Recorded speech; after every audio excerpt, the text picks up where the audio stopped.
Hello and welcome back to Serie A Spotlight. We're your hosts Jake and Matt. You know what time it is!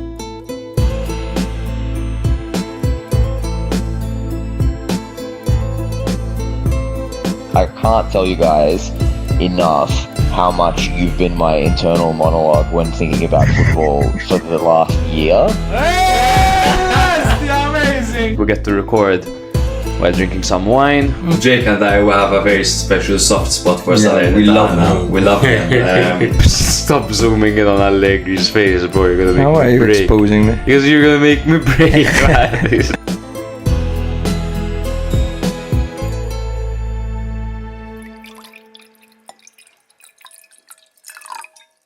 Hello and welcome back to yet another episode of Serie A Spotlight. This is episode 200! Woo!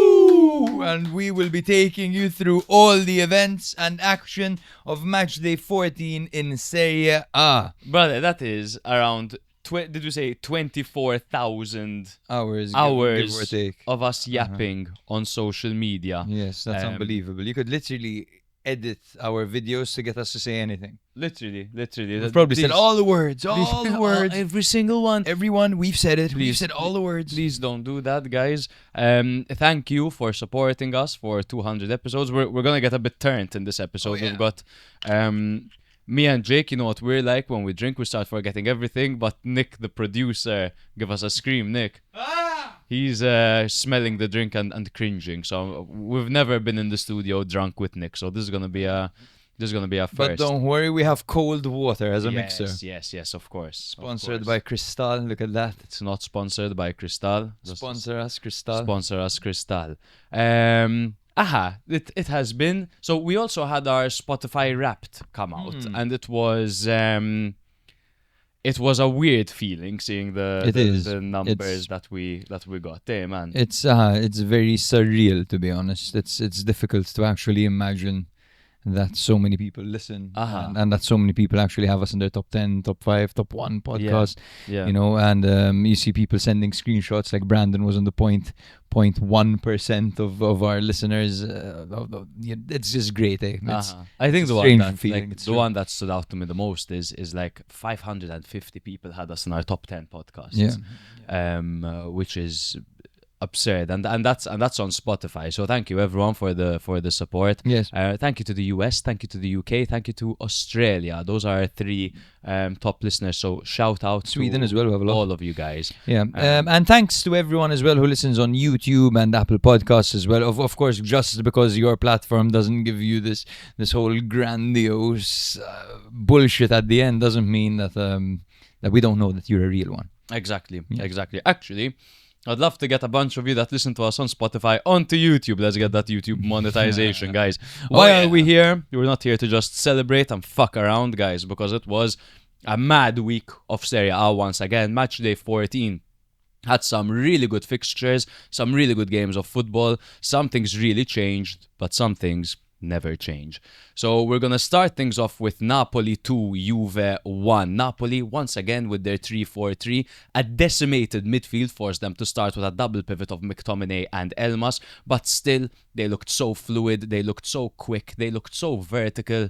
And Juve on the other hand, they didn't really show us much, man. They struggled to keep up with the tempo. I don't know how they got the goal that they did through Kenan Yildiz, but Napoli assert their dominance again. Napoli are really looking dangerous in this 3-4-3, so that's them tied with Milan at the top of the table. We will then jump to Inter 4, Como 0. That's only Como's second loss this season, and it is the first time Como have conceded more than 1 goal in a game this season.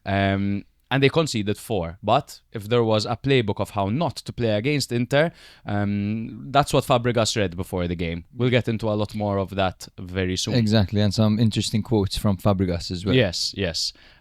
Torino 2, Milan 3.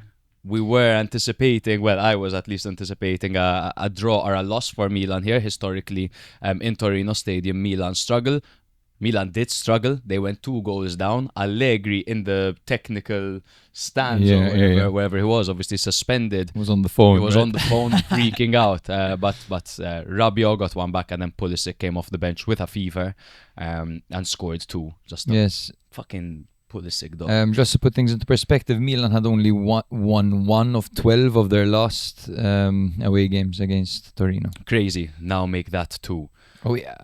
And then we will jump to Cagliari 1, Roma 0, one of the main surprises of this week. But I'll tell you what, it was not against the run of play. It was not lucky. Cagliari were simply better than Roma in this game, and they ended their 9-match streak without a win. It would have gone to 10, but Pisacane said no. So Cagliari 1, Roma 0. Did you see him celebrating at the end? I did, Pisacane? bro, I did. That's the shit I like. Yeah.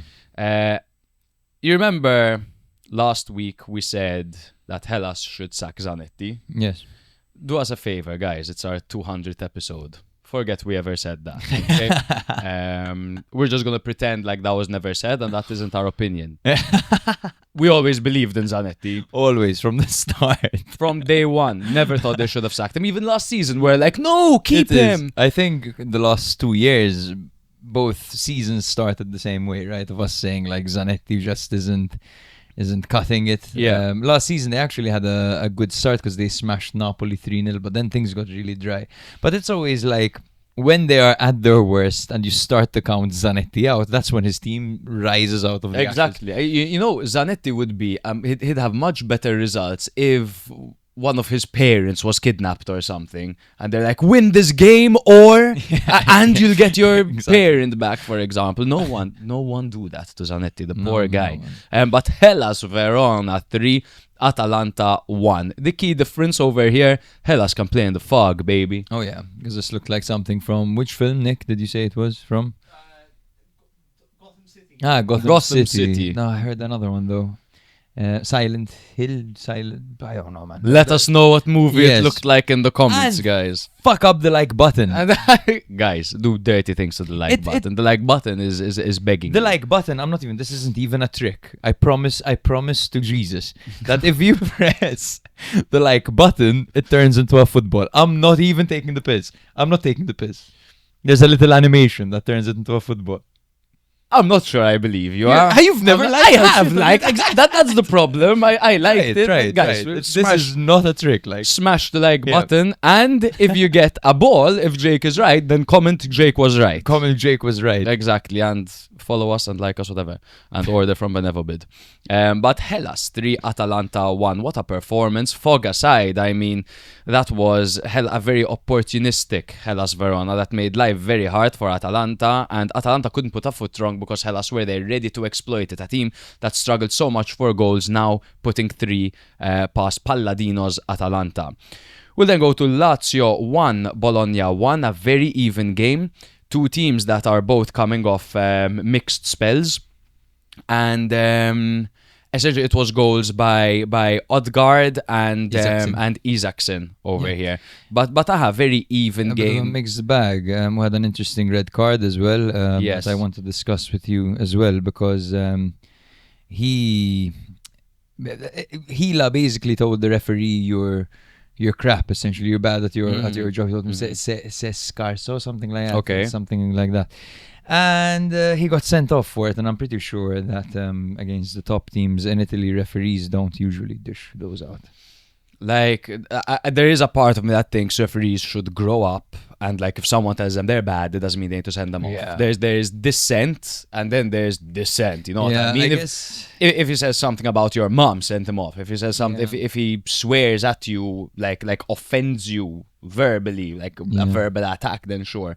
But man, I don't think. I you're very good guess at your job. I don't. I've seen. Even I'm a Milan fan. I remember Theo Hernandez really bollocking the referees, and Barella and Lautaro at Inter bollocking the referees as well, and they get away with a lot. I feel like sometimes these lesser sides. I mean, it's not like Lazio are a small team, you know, but I feel like sometimes they're hard done by in competitive moments. Yes, and but it's also like players need to be careful. Yes. Because you get a yellow card and then you tell the ref something, like you're on a yellow card. Yeah. Be careful. They gave him a straight red, though. Yeah. Well, both teams were coming off losses in the league and then wins midweek in Coppa. So very interesting to see how they rotated for this game, how they fared against each other. More of that to come. Sassuolo 3, Fiorentina 1. Jay, it says, is the best player in the world. Exactly. Fiorentina are now the only team without a win in Serie A. Of course, Hellas Verona got their first one there Yes. against Atalanta, something that I forgot to mention. But they did open the scoring through Rolando Mandragora. But that was it. That was it. No. To me, it seems like they don't want it. And I don't know what that is. It can't be as simple as they don't want it. But when I look at the players, I'm like, surely you're not giving it your all over there. We will discuss this in more detail, but Vanoli said in the post-match interview that, like, listen, you come asking me about these 4 at the back systems, 3 at the back systems, etc., etc. Look at the goals we concede; they are not system-based. You concede a goal on a corner. It's just simply that the players aren't giving enough passion, man. They're not fighting on the pitch. They're mentally fragile right now, and physically they're not up to it. And not to mention, the club is also in a weird place. Yeah. Obviously with the sporting director out, with the caretaker manager coming in, it's a weird spell for Fiorentina. Even the fact that their stadium is so derelict at the moment it won't help them. Cremonese 2, Lecce 0. 2 wins on the trot for Cremonese, who now find themselves in 9th place. Another Bonazzoli goal. There was no Jamie Vardy in this one, but there was. No goal by Jamie Vardy in this one. But Cremonese, really mature performance. They knew Lecce were going to come out strong for them. They absorbed the pressure, at least for the first 10 to 15 minutes, and then they really got into the game. Pisa 0, Parma 1, the battle of the Peas. I had Pisa winning this. I think you said you must have forgotten that Inzola plays for Pisa. Oh my God, this was the Inzola show, man, this game. They missed chances. 3 big chances missed. 3. The first one, I'm just going to talk about it now because it's so good. The first one, he's extended, he's stretching right in front of the goalpost. He had an empty net and he skies it. The second one was a header. He misses the target. Again, a header, like with the keeper on the other side. He had a free goal. The next one, a header, and he heads it down to the ground and right into the keeper. And then he just clarts a player, he just kicks a player and just jogs off with almost a smile on his face. And now he's out for a weekend off to AFCON. He just gets his vacation now. We missed Inzola, We did. In the league. We did miss Inzola. And it wasn't the same at Fiorentina. No. We'll end things off and then with Udinese 1, Genoa 2, as Daniele De Rossi continues to prove that he is a manager worthy of Serie A. A few injuries here and there for Genoa, but a great game by them. Udinese almost hit the self-destruct button. Both goals were their own fault. They missed chances, but Genoa were really well set up for this game. Yeah. Before we get into our goal of the week, what were our predictions like? Bro, you absolutely destroyed me this week. Yes, I smashed you 4-1. But bro, congratulations on your one prediction. I guessed one game. That's actually ridiculous. I shouldn't have a podcast. but they're rapid fire, bro. Then in fact, the funny thing is you get them all wrong. Then at the weekend you win money. Exactly. That's Matthew, by crazy. the way, fellow patrons, puts bets on and doesn't tell the Discord chat. I'm outing you. So he wins money without us, Tyson. But I always do the slips you guys do, and I lose money. He loses with us. I lose money. When I see you and Tyson putting on a bet, I'm like, let me join for the fun. And I always lose money, man. But whatever. Yeah. So that's 2-1 in the official standings. Congratulations, bro. You won't be ahead for long. Thank you very much. I think it's time to address our fantasy football league as well, Nick, if you want to pull that up in the background, because it will take some time. No, it's right there. Amazing. Why are we doing this now? We typically do it after we mention patrons. Yeah, but I thought it would take him some time to pull it up, to be honest. But bro is prepared. Look at that, with a legend. It's here now, bro. Go ahead. If you like our content, you can follow us on Patreon. You can subscribe on Patreon, rather. That's $3.99 a month. And you will be added to this beautiful fantasy football league. As you can see, Inter Your Mom are currently first still, with Katana Choke Me Maxi in second place. This has been quite the same for a while, with a bit of movement in and around the top 10, with my girlfriend dropping to 8th or climbing to 8th. I'm not quite sure where she was. But if you go to the next one, you can actually see the best performers of the week, Nick. I'm in 5th for those of you that aren't watching and are really invested in me as a person. So it's actually Kurt Sultana who had the best week this week. With what's his name? I can't see it. Gym City Life. Excellent. City Life. That's my favorite Yeah, one. here we have you can see them, bro. Can you read them out? Because my eyesight's gone. So Gym City Life on 85.5, Lotito Vendere Vattene 81.5, Keen Fiend 80.5. Now here I'm just Hot Girls Summer FC Nice. 80. Maxi. Catenaccio Mi Maxi on 80, Shake Retegi on 79.5, and Heroina. Heroina Insane. on 79. Amazing, great week, guys. Amazing, guys. Really good week. Yeah, I had such a good week, bro. I had 4 goals. I had Rabiot, I had Pulisic, I had Bonazzoli. Exactly, that's 4 goals. But then I had Hila with the red card. Oh my And god. it fucked me. I got 75.5 Leao this week. fucked me this week, man. Leao fucked me because His injury, yeah. because of his injury, went off early. I was hoping he'd score, but whatever. Our goal of the week. Let's jump to our goal of the week. You could probably tell by the kit that I'm wearing, and it's not me as a Milanista, but for me, it's the obvious goal of the week. Adrien Rabiot. The way he just, Milan 2 goals down, not creating much. He gets the ball, 40 yards out, drives forward for like 5-10 yards, and just smacks it into the top corner from distance. Like, no one got close to the ball. It was so well hit. It started this momentum shift for Milan, for what it meant in the game, but just for the strike itself, man. What a goal by Rabiot. His first goal in Milan colours. It was incredible, to be honest. And they had just asked Allegri in an interview if, like when's Rabiot going to start scoring? To which Allegri replied, he just has to believe in himself. Essentially, and that many players at Milan have a lot of quality, but not everyone believes in themselves. And I was talking about Loftus-Cheek and Nkunku as well. And that's quite the response as well when Milan needed it most. That totally saved the game, that moment. Because Milan were down and out. They just conceded 2 shell shock. They needed something. They needed to hit back, and they hit back so incredibly, man. Yeah. And I mean Rabiot, and then the Pulisic doppietta right Of after. course, but Pulisic coming on. Yeah. He had a fever, and then turns out it was contagious because he gave us all fever after. The Pulisic fever, man. Yes. Tell us what were some contenders for goal of the week? There are a Yes, few so good we ones. had Çalhanoğlu's goal against Como, as well as Carlos Augusto's goal against Como. Both very really nice. good build-up there. Yeah, nice. Çalhanoğlu was this classic laser into the bottom corner, and Carlos Augusto, there was a nice cross from Di Marco, and he kind of did one of those volleys where you smack it into the floor and into the roof of the net. Kind of like what Nzola did by accident. Belgali's goal against Atalanta was really Fuck nice, yes. and it included a back heel from one of our favorite players over here, Mosquera, of course, El Bufalo, whatever they call him. El Beefcake. And then Belgali just shimmies, sends a player back to his country and just clarts it into the top corner as well. And to the roof of the net, rather, not the top corner. Norton Coffey's goal against Udinese was very nice. But those were the contenders. But Rabiot obviously takes the cake this week. Yeah, obviously. I thought it was a no-brainer this week. There was also, by the way, Coppa Italia action all week as well.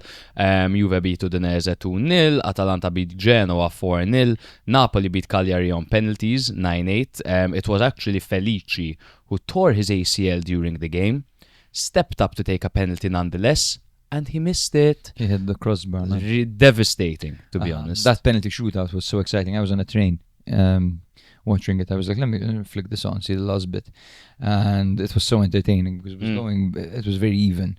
And at one point, the 6th penalty taker, I believe, for Napoli was Vanja Milinkovic-Savic. Of course. He should be the first penalty taker. Bro, He's honestly, ridiculous. at this point, it's one of the most powerful penalties I've ever seen in my life, I think, the way he gives it. And you could tell because he wasn't doing well on them. And normally he saves penalties. And you could tell he wasn't saving them. He was frustrated. He just took it all out on that kick. Yeah, it's not the first time we saw him do that, to be fair. We saw him take a free kick with Torino once into the crossbar. Crazy. Not to mention as well, bro, another resident favorite over here. Resident, my ass is just a favorite. Luvumbo Zito was the 9th player, the 10th player, because there was only the keeper left after him. The 10th player to take a penalty for Cagliari, and you could tell from the get-go that he was going to miss it, man. He does not have that technical ability. He He's not very refined, Lovun boys. No. He's all like he's tricky, he's fast, he's chaotic, but when you want him to just stay composed and take a penalty and just execute it Exactly. calmly, he's not the guy Exactly. for No, it. he's the kind of guy that feeds off other people's mistakes, Yeah, exploits yeah, them. exactly. But from dead ball situations, But I mean, they had no choice. Yeah, that's it. Inter 5, Venezia 1. There was Bologna 2, Parma 1 as well. And then there was the Lazio Milan game where they played each other essentially 3 days apart, where Milan won at home in San Siro in the league, and then Lazio, with a chip on their shoulder after all the controversy, won 1-0 in the Coppa. Of course, both teams rotated, but Milan did start the likes of Yashari in midfield, who had barely gotten any minutes before, the Winter, who looks really shaky at the moment, but I wouldn't say any team performed particularly great, but Lazio, I would say, deserved the win. According to Allegri, Milan played better in the game they lost against Lazio. Okay, interesting. Yeah. Interesting. And better as in by means of the general view of better, like when it comes to offensive football and the ball, etc., etc. Less negative, essentially, is what he meant. There's also, in January, however, the next games are Roma against Torino and then Fiorentina against Como. In Champions League this week, there's Atalanta against Chelsea right now. There's Inter against Liverpool today, Benfica and Napoli tomorrow, Juve against Pafos tomorrow, Celta against Bologna on Thursday, Celtic versus Roma on Thursday, and Dynamo Kiev against Fiorentina on Thursday in Florence. Before we get into anything, guys, Benevo bid. Check out our link in bio to bid on autographed items from top players, including match-issued kits. Again, it's Christmas, so hit our link in bio and get one of your best friends a signed kit that they will enjoy of their favorite team. They've got a wide range of historic players, so click the link in our bio. Most of the proceeds go to charity, so you're also giving back. Follow us on Instagram, TikTok, Twitter, and YouTube, and rate us 5 stars on Spotify or wherever you get your podcast. If you like us, it does great things for us. It really helps the channel grow. We do weekly episodes covering every single match, every single team, every single week. And we also have additional Tactics Imperium episodes by our very own football analyst, Gianluca Lia, which you could find on all of our streaming platforms as well. I think since we already did the Patreon call, we can jump straight into it, brother. And I believe the first game is yours, being Napoli-Juve. Yes, it is. So we're talking Napoli handing Luciano Spalletti his first defeat as Juventus manager thanks to a Højlund brace. Of course, this was quite sentimental as it was a return for Spalletti to Napoli, where he previously won the league. And Juve actually haven't won at the Maradona since March 2019. Oh my God. They were being managed by Allegri at the time, and Napoli were being managed by Ancelotti at the time. Jeez Louise. Yeah. Jeez Louise, indeed. So for Napoli, it was Vanja, Milinkovic, Savic in goal as they lined up in their typical 3-4-3 formation this season. This is the way to go. Do keep in mind that they were missing Anguissa, Meret, Lukaku, Gilmore, Gutierrez, De Bruyne, and Lobotka, while Juve were missing Milik, Bremer, Vlahovic, Rugani, and you guessed it, Pinsoglio. Yes. So, yes, Vanja in goal with Beukema, Rahmani and Buongiorno at the back, Di Lorenzo on the right, Oliveira on the left, with Elmas and McTominay playing as a double pivot. An interesting role for Elmas over here, seeing him play much, much deeper than we're used to seeing him. Neres was out on the right, with Noah Lang on the left, and Rasmus Højlund playing up front. As for Juve, it was also a 3-at-the-back system, but this time a 3-5-2, in theory. We had Di Gregorio on goal, with Koop Miners, Kelly and Kalulu at the back, Cambiaso on the right and Cabal on the left, with Thuram, Locatelli and McKennie in the middle, Conceição and Yildiz up front. They've gone for that atypical shit here. Yeah, they went for something interesting. We'll get into it very soon. So Napoli started much stronger and they took an early lead just 7 minutes into the game when Neres broke down the right past Koop Miners and squared for Højlund, who poked in from close range. Napoli continued to dominate the first half, creating chances from corners and wide areas, while Juve produced almost nothing and went into the break with an XG of 0.04. That's absolutely tragic. They didn't get a sniff in the first half, Juve, so the game plan was totally wrong from Yeah. Spalletti. The game changed briefly in the second half, out of nowhere, to be honest. Yildiz dragged Juve level about 59 minutes in. He finished a slick 1-2 with McKennie with a curling shot into the far corner. And this was Juventus' first shot of the entire match and totally against the run of play. Napoli quickly regained control, and in the 78th minute, another Neres cross caused chaos. McKennie miscleared the ball. I don't know what the hell he was doing. He cleared it like into his own box. He was already in the box, just cleared it centrally into the box basically. And Højlund reacted fastest and headed it into the back of the net. Juve piled on a bit of pressure late. They had a tame effort from Zegrova, which counts as their second and final shot on target. Respect. But Napoli saw it out comfortably, and to be honest, they deserved the win, and they dominated most phases of the game, brother.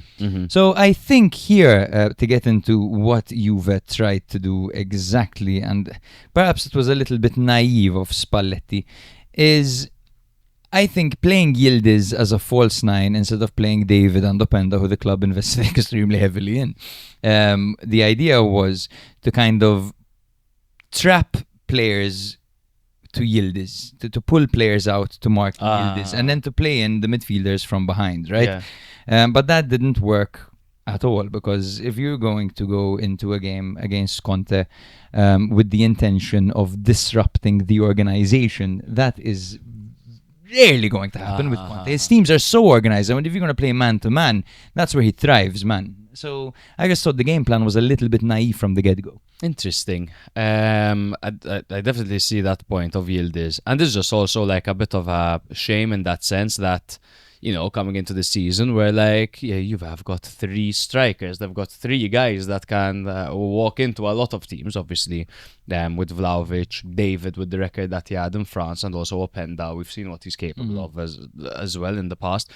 But the fact that Vlahovic is out injured and they're not starting any of those other 2 guys really shows you the state of where this team and the planning of this team, etc., and the state of the players right now. So it's about what you said, definitely about the system trying to get Yildiz to drag players out of position against a Conte side being naive, but also the fact that these guys invested in 2 strikers to combat not signing Colomwani, and none of them can start this game against Napoli, let alone do damage against these teams. It's interesting because it's when the coach is newer than the new players. It's a bit of a weird situation, isn't it? Clearly he doesn't trust them. He wouldn't have had a say in bringing them in. Openda showing you to your office. Yeah, exactly. Here you are, boss. This is your desk. But Conte's system was very smart. Conte, I think there was a clear targeting of Cabal here, and it worked to a T. Because Cabal looked terrible. He's been shaky since coming back from injury. In the Champions League, he had a bit of a nightmare as well against Bordeaux, was it? I can't remember. Yeah, Bordeaux, I think. 3-2 win. Yeah. He was subbed at halftime. In fact, they really targeted him, and Kelly was under pressure all game. Coop Miners as well was under pressure. They used this 3-4-3 to stretch the wide centre backs of Juve and play these late passes into runners. And Højlund is perfect at arriving late into the box. Yeah, exactly. And just looking at that left side, which they targeted, their right and Juve's left with Coop Miners and Cabal over there. We always said that focusing on playing Coop Miners deeper as a defender and then joining the midfield to build play out of the back and from the early phases of the midfield could in theory work against teams who don't play a winger system or against teams that don't focus on one-on-one dribbling. But that's exactly what Conte has been doing with this 3-4-3. They are overloading the wings. Yeah. They have Di Lorenzo away from the defense. And then they have Neres, who at the moment is top 2, top 3 wingers in the league with the performances that he's been putting in for Napoli. Lately, he's probably the most informed player in the league. Exactly. Maybe Pulisic. Yeah, exactly that. But he's so dangerous, and his one-on-one dribbling is his main asset. And once he dribbles a man, he always does something useful with the ball. And just 7 minutes in, right? 7 minutes in, Cabal completely bypassed. Cope Miners lets the cross come in. And that's goal number 1 conceded. He completely bypassed Cope Miners. But simple, he didn't even dribble him. He just knocked it Knocked past him it to the beat him byline. for To the beat him byline. for pace. And then he just cuts the ball back. And that's we've seen that so much from Conte teams. That's what surprises me about Spalletti setting up like this, to be honest. And when Juve pressed, to be honest, Napoli just simply played it into Højlund's feet, who is pretty good with his back towards goal, as you always say. Or they just played it into the space behind McKennie and Kalulu, and the runners in behind got the ball every single time. But it's that, man. It's the way that Napoli dictate these games, because Napoli are full of confidence, and they're very... Napoli are like an army, and they have Conte constantly reminding them the importance of the situation. Now Juve have Spalletti, but it's all messy because he hasn't implemented his system properly yet. He has a team where there are players made for this manager, that manager, that manager, that manager.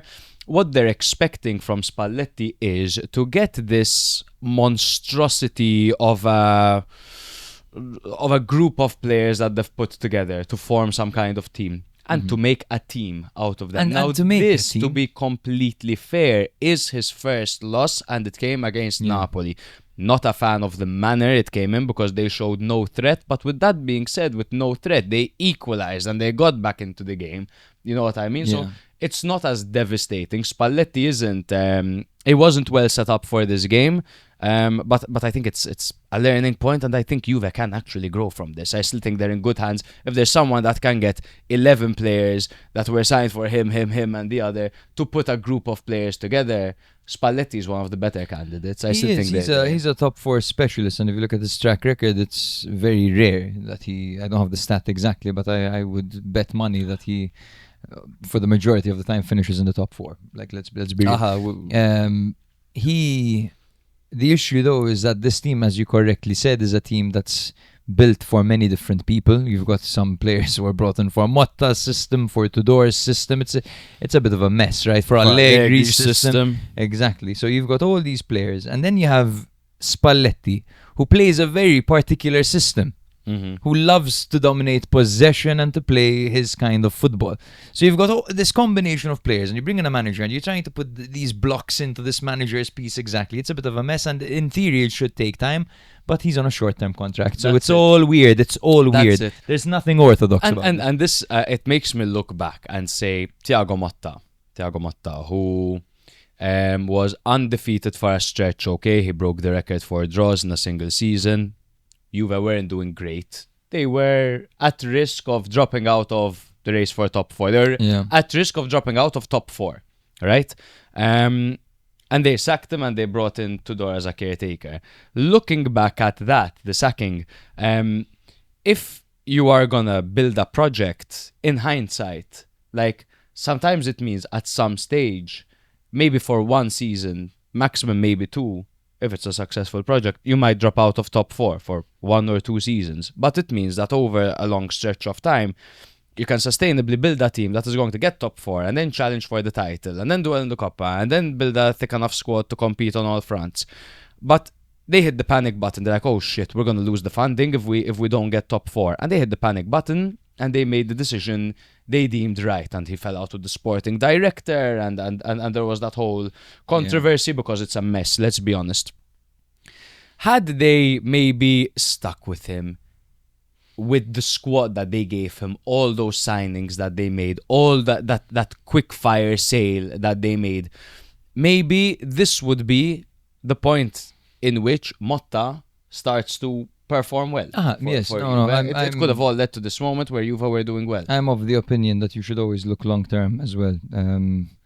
I don't really believe in, especially if you go for a young manager. You know, there are the guys that if you want instant success, if you want stability, you go for them. But we all know who they are, and you can't pretend it's anyone else. You know, it's the likes of Conte, the likes of Spalletti, and even the likes of Allegri as well. Spalletti, of course, would need his players, so bringing him in now wouldn't be ideal at all.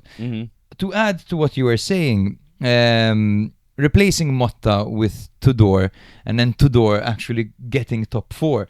And basically, all of a sudden now he deserves a renewal. Means you're not making progress because the caretaker suddenly is your long-term project. Exactly. You know? Exactly. You know what I mean? Exactly. How does that make any sense? Yeah. And I'm not of the opinion that Tudor got them top 4. No. As in Tudor didn't blow everyone out of the water. Tudor lost games and he drew games as well. You know, I thought that long streak without losing a game is really what got you the draws. The draws with Motta Exactly, in a funny way. But it's clear that this is a top-down problem that is taking place with Juve. I empathize with the likes of Spalletti and even with the players themselves. But I think it's still early this season and there's still time for Juve to push for top 4. For everyone saying that Juve can't make top 4 because they're going through this spell, I'll call you a bigot because we remember Roma last season, for example, who were almost in a relegation battle.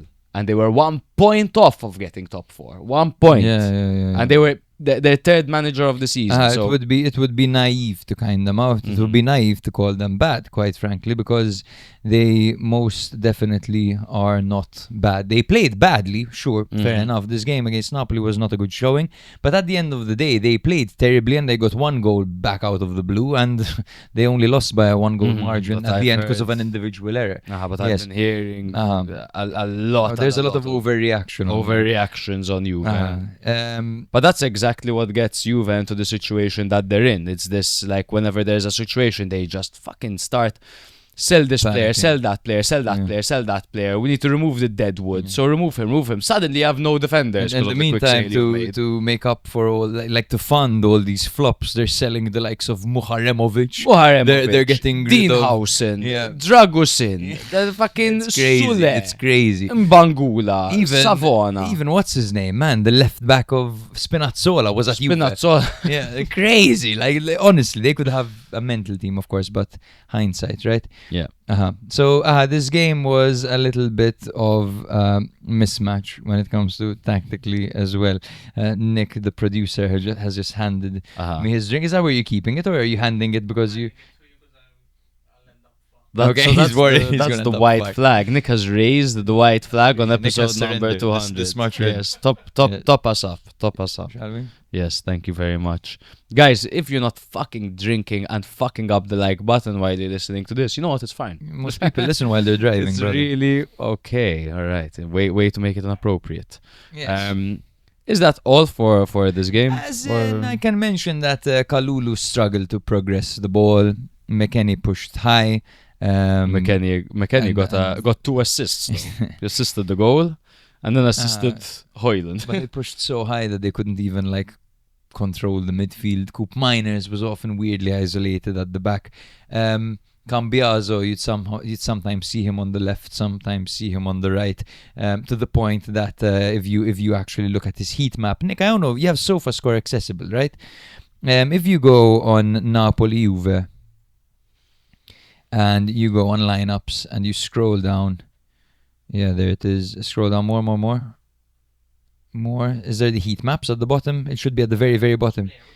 No, the whole team. The whole team. Yeah, there it is. So you can see Juve's heat map, and you'll see that 27 bang in the middle over there.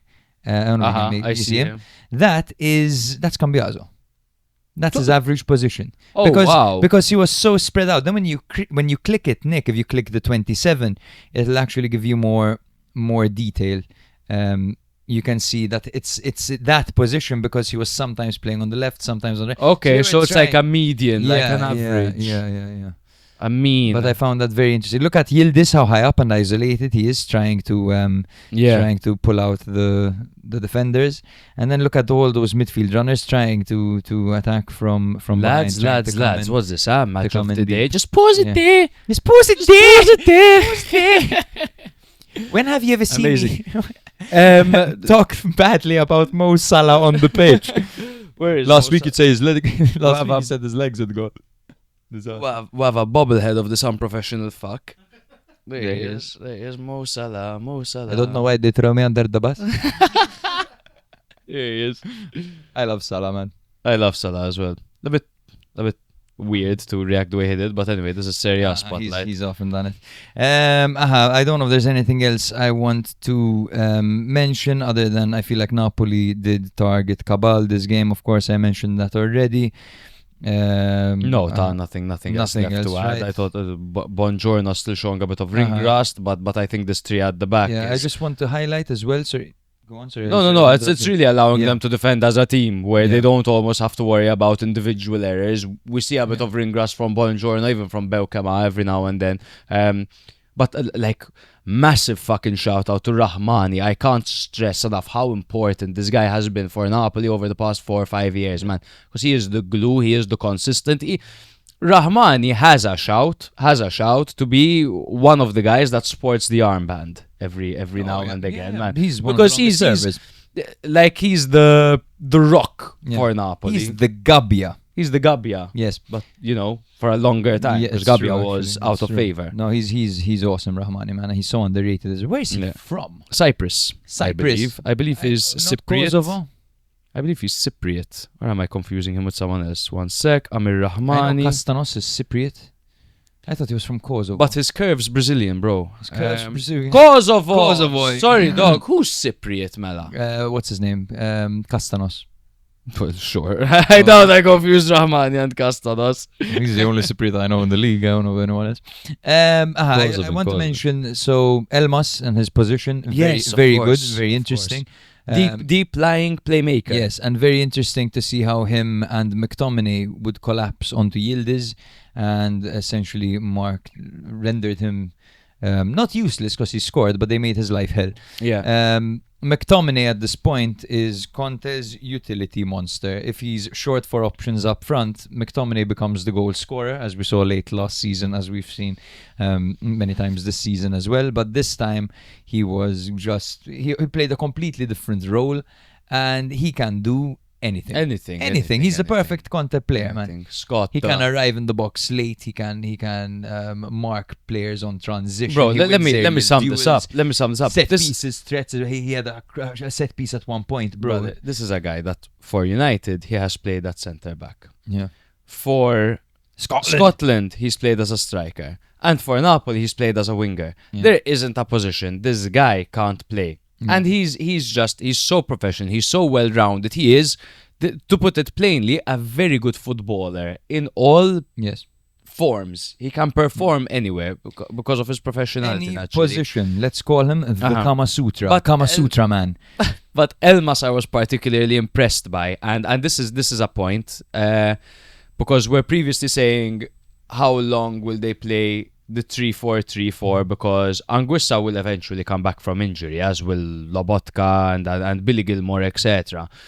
Anguissa's off to AFCON now. Yeah. Anguissa's off to AFCON. Yeah, he is. So Lobotka will come back and like he will, I guess, start instead of Elmas and maybe rotate until he gets up to full match sharpness. But Elmas, with his technique and with his vision and with his ball control, I see why he's a number 10. I see why. But I feel like a lot of number 10s are either being pushed either to the wings or being pulled back to play in the regista role, because the number 10 is kind of dying in football, no? I think his calling is a regista. It's an interesting his point. Ball control and his press resistance. And he has the At least aggression to do it. He has the qualities for it, Yeah, for sure. yeah. I don't know if it's his calling, but he has the qualities for it. It's definitely an interesting point, and I thought he looked good in this position. And talk about Conte, who isn't like constantly doing this. He's not constantly tinkering and making changes to the point that it's in everyone's face. But when he does, it's effective, man. Yeah, and it's desperation always, because I mean, he finds himself in some sticky situations. Let's jump to Inter for Como 0. Inter were coming off a 2-0 away win to Pisa in Serie A and a midweek 5-1 dismantling in the Coppa over Venezia. They missed Dumfries, Darmian, Palacios and Di Gennaro. Also good to mention that against Venezia, Josip Martinez started. We previously mentioned he'll probably likely be out for a while after the accident that he had, where an old man was killed with Josip driving the car. But good to see him on the pitch. No, good. Of course, good to see of him course. playing. I mean, accidents happen, right? Exactly. Como coming off 2 convincing wins, 5-1 away win to Torino and 2-0 to Sassuolo, so 2 wins on the trot for them. They missed goal Daniga, Roberto and Dossena, with Diao only fit enough to start, to come on in the second half. It was a 3-5-2 for Kiev Guzman, Sommer in goal, backline of Akanji, Acerbi and Bastoni, DeMarco on the left, Henrique on the right, midfield 3 of Zielinski, Çalhanoğlu and Barella, with Martinez and Thuram starting up front together. 4-2-3-1 for Fabregas, his men with Butez in goal, backline of Posh, Ramon, Carlos and Valle, Perrone and Dacunia and the double pivot, with Addai, Paz and Rodriguez starting behind Morata. In the 11th minute, it only took 11 minutes actually for Lautaro to open the scoring for Inter. Luis Enrique, he finally woke up this season. He carried the ball for 30 meters forward. He completely destroyed Ramon. Remained calm, cut the ball back, and Lautaro finished the action after he had started it. That's his 7th goal in Serie A this season, and with it, he becomes the Inter player with the most goals against 30 different teams in the modern era. Whoa. So he's actually scored against 30 different teams in the modern Can I guess era. who they are? Salernitana, Pisa, Lecce. Lecce. Of course, this is the same guy that He used to be the guy who scored against the big teams. exactly. And I mean, he could still be that guy. You want a splash of cold water in your You know what? Campari, brother? Put some cold water in my Campari. Why not? Let's pretend it's. Did you see that? That was crazy. It flew so high, it Yeah, hasn't landed yet. Morata went off with a groin injury and he was replaced by Duvikas, who had a huge miss in the 52nd. And then the 59th, Thuram made it 2-0. It was a corner from DeMarco that had a slight flick on by Acerbi, and Thuram toe-poked it in. To be honest, barely knew anything about it, but right place, right time. That was the first time Como conceded more than 1 goal all season. Fabregas called it a bit embarrassing, by the way, from his team. That's to put it lightly. 80th minute, and then 3-0. Çalhanoğlu from outside the area. It was good build-up across into the a low ball into the box. Mkhitaryan misplaces his pass. Goes out. Çalhanoğlu from the edge of the area. Laser into the bottom corner. Copy-paste of his goals against Juve. And then the 87th, Carlos Augusto made it 4-0. This was a beautiful move. So at Akanji, Esposito, Mkhitaryan, DeMarco, Sucic, dummy, Carlos Augusto arriving at the far post. And this was, whilst Como were really chasing the game, these were the automisms that Inter have, where you see as a spectator when watching the camera angles that we have, etc., you could see the exact move they're going to exercise. They're constantly outnumbering their opponents in all areas. Thankfully for them, their opponents in Como over here set up in such a way that allowed them to play their best football possible, because they played with a super high press. They were trying to press Inter man for man. Crazy. Imagine trying to press Inter man for man. What do you make of that decision by Fabregas, who isn't he's not an idiot. This is his 2nd loss of the season. But what the hell, man? I say that it's extremely naive, and I think he only gets away with it because he's managing Como, and obviously he's doing well, and he has a certain safety net, being a shareholder or co-owner, whatever the fuck he is.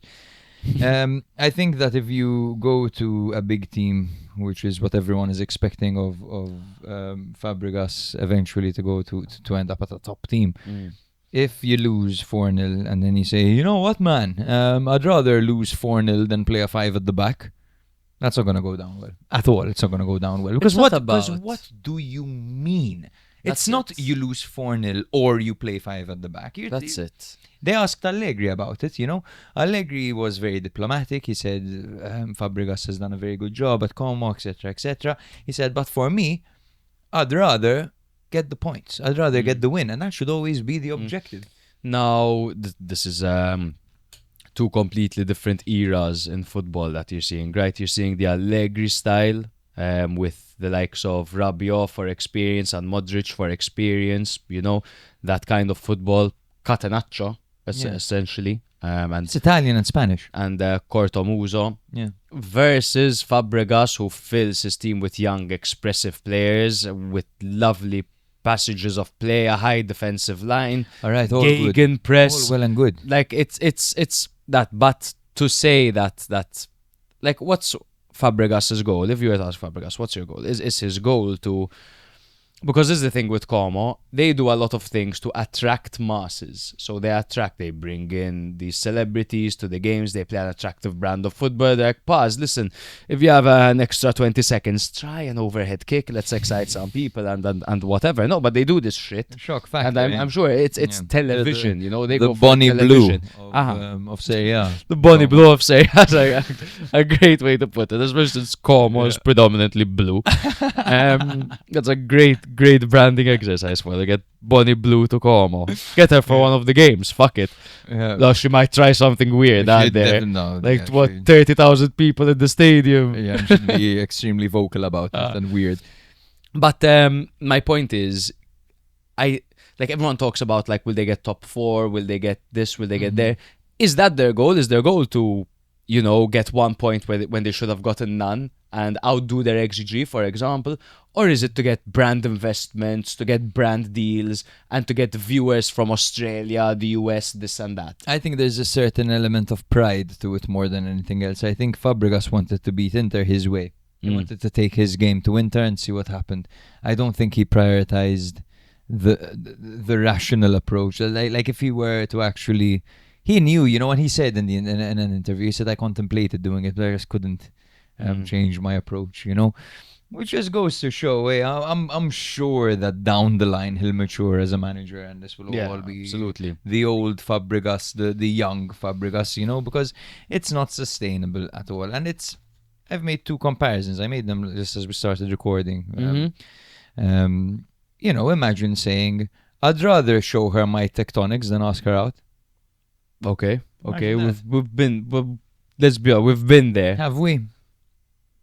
Yes. You've gone up to a woman you were interested in? No, but I've smiled at a girl and looked away immediately and hoped that she'd approach me. Yeah. Been there. I'd rather parallel park in a spot that's a bit too small every time than use a garage. Okay. You know, I haven't been. Because there. I believe in real parking. No, It's that stupid. Use the garage. but this If there's a way to beat Inter, Fonseca set the playbook on how to beat Inter. Man. I don't think there's any need for these extremities, and Fabregas sounds like an idiot when he mentions these extremities, because there's no need. It's like, I'd rather lose 4-0 to Inter than play a 5 at the back. Yeah. So what you're saying is you think that not to concede 4 goals against Inter, you need to play a 5 at the back, dog. That's not what you have to do. What you shouldn't do is, so this is how it went down. Como set up with a super high press, man for man. Inter, obviously, I've often described Inter as playing total football, because you see Bastoni in midfield, you see DeMarco up top on the wing, you see Lautaro Martinez as a central midfielder. And what were they doing? They're bringing Lautaro Martinez and Thuram, tracking back completely to collect the ball in midfield, dragging the defenders with them, Diego Carlos and Goldaniga, they run with them, and then they release, you see, immediately, in minute 2, Barella. One-on-one. Why? Because it's what Inter do every single game. That's what they do every single game. And then it zooms in on Fabregas. Oh, no. But, so that's what they do every single game. With that being said, and then what Inter did is they had a very so they played the high press and the high line as well, Inter, but one thing that I've really noticed them doing is they don't do that all the time. They're very selective with it, so it's not like they're gonna play super high press for 90 minutes, because no one can do it for 90 minutes. I said, well, especially Inter, who have an aging squad. Inter have an aging squad. But they were so good on the press, and they were constantly dispossessing Como in their own half. You look at the individual errors that were being carried out by Como, it's not like them. But it happened because he completely set them up for failure. And they looked like a team that were full of holes. And this is a team that had only lost 1 game and never conceded more than 1 goal all season. Yeah. I was particularly in this game, not particularly impressed by, but I feel like I have to bring it up. Henrique Had his best game so far. He had a much better performance. And that is another positive for Inter, as their new boys slowly start to contribute. And not that slowly, actually. Some of them hit the ground running, the likes of Boni, of course, and Esposito. But now you've had the Diouf, Henrique, Sucic. They're all contributing, right? And this is a good sign. It doesn't always it's very rare that it happens in the first season when someone joins a big team that they start contributing and scoring goals. These guys have all scored already, which is massive. Crazy. It's gonna do wonders for their confidence. And the way he handled, I said last week that he was always playing the ball back. He took the ball to the byline here, and he didn't feel the pressure to just knock the ball into the box. He held the ball back and he waited and he found the right moment. So perhaps erring on the side of caution until you have that confidence to not be trying rainbow flicks, this and that. You know what I mean? But it's good to err on the side of caution. What is that even a skill move? Erring on the side of caution. No. He has 5 stars, erring on the side of caution. What Enrique did when he took it to the byline, stopped and turned. It's a simple Cruyff turn. No, it's that's not a Cruyff. No, it is. Is it? It is. A Cruyff turn is like a scoop, no? When you pull the ball back and you like rotate your inward foot, you go like that. But it was way too clunky, you know, the Henrique you want to be. Okay, it was a Lukaku turn. It was what's his son, Cruyff's son, who played for Valletta. Jordi Cruyff. Jordi Cruyff. That's what it was. Amazing. Obert did one for Cagliari, by the way. It was a shot on target. Go Obert, who's missing an R in his name. One thing I particularly enjoy about Inter is who's Inter's regista? Don't care. Because it's almost like everyone undertakes the role of starting attacks and initiating moves. Like you have Di Marco, you have Baston, you have Barella, you have Çalhanoğlu, you have Zielinski, and all these guys that orchestrate play and are the creative outlets themselves. It's not like they need one number 6 to initiate plays or anything like that. They're all good at football, man. Exactly. Simple as. Exactly. Yeah. There's no director, they're all directors. Yeah. And Di Marco continues to impress me, and this season it makes me wonder as well. Like last season, Inzaghi made Di Marco look like he only had like an hour in him. And I don't know why. He just gave you this idea that Di Marco was almost declining. And now he's such an important piece, man. He's playing full matches, you know, under Kivu, and he's running up and down. He's a very important piece, you know. And playing in a Kivu side that play with such a high line. We were talking about like should he play against Barca or should it be Augusto, for example. But I think Di Marco's fairly competent. I think he's, as a wing back, I'd say he's top 3 best left wing backs in the world without a shadow. In the world. As in, many are coming to mind right now, but think of the guy's output, man. No, he's left, amazing. His left foot, he's David Beckham, man, with his left foot. I really rated Di Marco. I think he's excellent. Yeah. But yeah. I think Como will bounce back. I think they've really given people a playbook on how to beat them in this game. I think it could be a lot more damaging than Fabregas is making it out to be, because it's like if you press us hard, then if you cut out our early play and our build-up play, then we've got nothing left, kind of thing. And it's so obvious, just like stop the ball before it gets to Perrone, before it gets to Paz, and then you have these creative guys that they have in the midfield before Jesus Rodriguez, but whatever. I think it might be a lot more damaging for Como in the long run than Fabregas is making it out to be. And I think for Inter, this is another good showing for them to show that. But you think they'll bounce back, right? Still. Como, yeah. I think they'll bounce back considering the record that they have right now. Who do they play next? So there's a Milan game coming up, but I think it's postponed according to but that's the you're gonna say about the postponed Australian one in Australia. It's been called off, right? According to Nobby Nobbert. And it's being it's happening sometime in February in San Siro, if I'm not mistaken. But this is when Como are home. Nobbert. I think you called him Nobby. Because they play Como now play Roma away, and then according to this, Milan at home, and then they have Lecce, Udinese, Pisa. They'll get their run back. Yeah. They'll get their run back. They will. Shall we move on to the redder side of Milan? Yes, sir. Yes. Nice. Now, last night, Matt and I watched Torino 2, Milan 3. And we were gonna die, man. We were gonna die. It was not looking good. It was an awful start, and everything just seemed.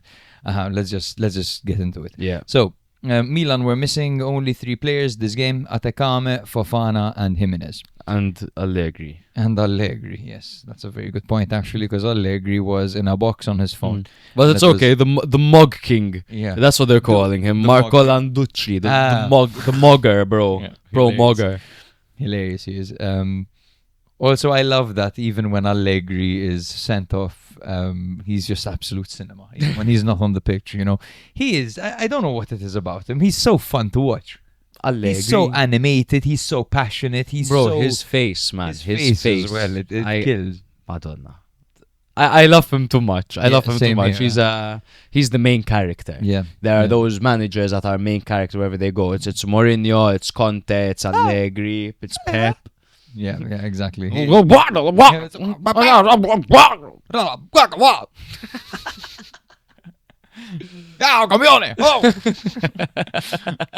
Torino were missing Shures, Ismaili, Ilic, and Savva. So yes, for Torino it was Israel in goal, with a back 3 of Tameze, Maripan, Kokko. On the right there was Pedersen, on the left Lazaro, with Vlasic, Aslani, and Angerin in the middle. Angerin actually getting his first start for Torino, with Duvan Zapata coming back from injury, getting his first start since his injury, and Shea Adams up front. For Milan, it was Magic Mike the Eagle Manyan in goal, with Pavlo. We don't have a soundboard yet, so that's Matt's our soundboard. Pavlovic, Gabia, and Tomori at the back, with Bartezaghi on the left, Salamakers on the right. I thought you had the sound for Salamakers. No, I have a sound for someone else. Okay. Rabiot, Modric, and Loftus-Cheek in the middle. Leao and Nkunku up front. Nkunku. Nkunku. Uh-huh. Man, Nkunku had a very heartwarming moment where he won points. Yeah. Well, Yes. he tried to give Pulisic the hat trick. He was one-on-one. He could have yes. easily gone for a goal. That was a very heartwarming moment. Yep. But he sucks a bit at the He moment. he's bad, It's- man. he needs time. Let's just say that. I think if you're a woman that finds Nkunku attractive, let him know, because he needs some confidence. Yes. Or if you're a man, what the hell? Slide into his DMs, man. What's that? So as we said that Milan had only won one of their 12 previous away games against Torino, and this one looked like it was going to follow suit as Torino raced to a 2-0 lead in the first 20 minutes, with Vlasic converting a penalty 10 minutes in, and it was a ridiculous handball by Tomori. The ball just literally dropped on his arm. It was a lack of... It was like this, like Yeah. he had his arm on his opponent. It was a loss of concentration, though. I think that's what it was more than anything else. And Tomori's facial expressions made it look like the referee was off his rocker, but it turns out Tomori was off his rocker. And then just 7 minutes after that, the ball is played to Nkunku upfield, who is shoved off the ball way too easily, and the Torino counter-attack.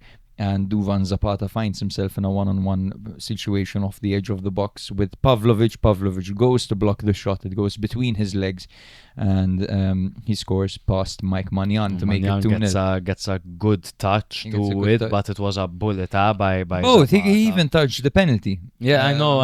It's a he's- point that he's probably so cocky about Yeah. it as well. Like, oh, we're gonna lose, and I touched both of them, man. Yeah. What more can I do? What more? These guys are letting me down, man. Duvan Zapata at that point was flexing his biceps with a pacifier in his mouth. Yep. Congrats. And I was livid. Congrats for birthing Daphne. Yes, the commentator said his daughter's name on... Just a few days after birthing Daphne Zapata. Why Okay, have man. you given us his daughter's name, though? Sure, what do I do with that? I Yeah. now know Duvan Zapata's daughter's name. Google. Daphne Zapata. Daphne Zapata. Age.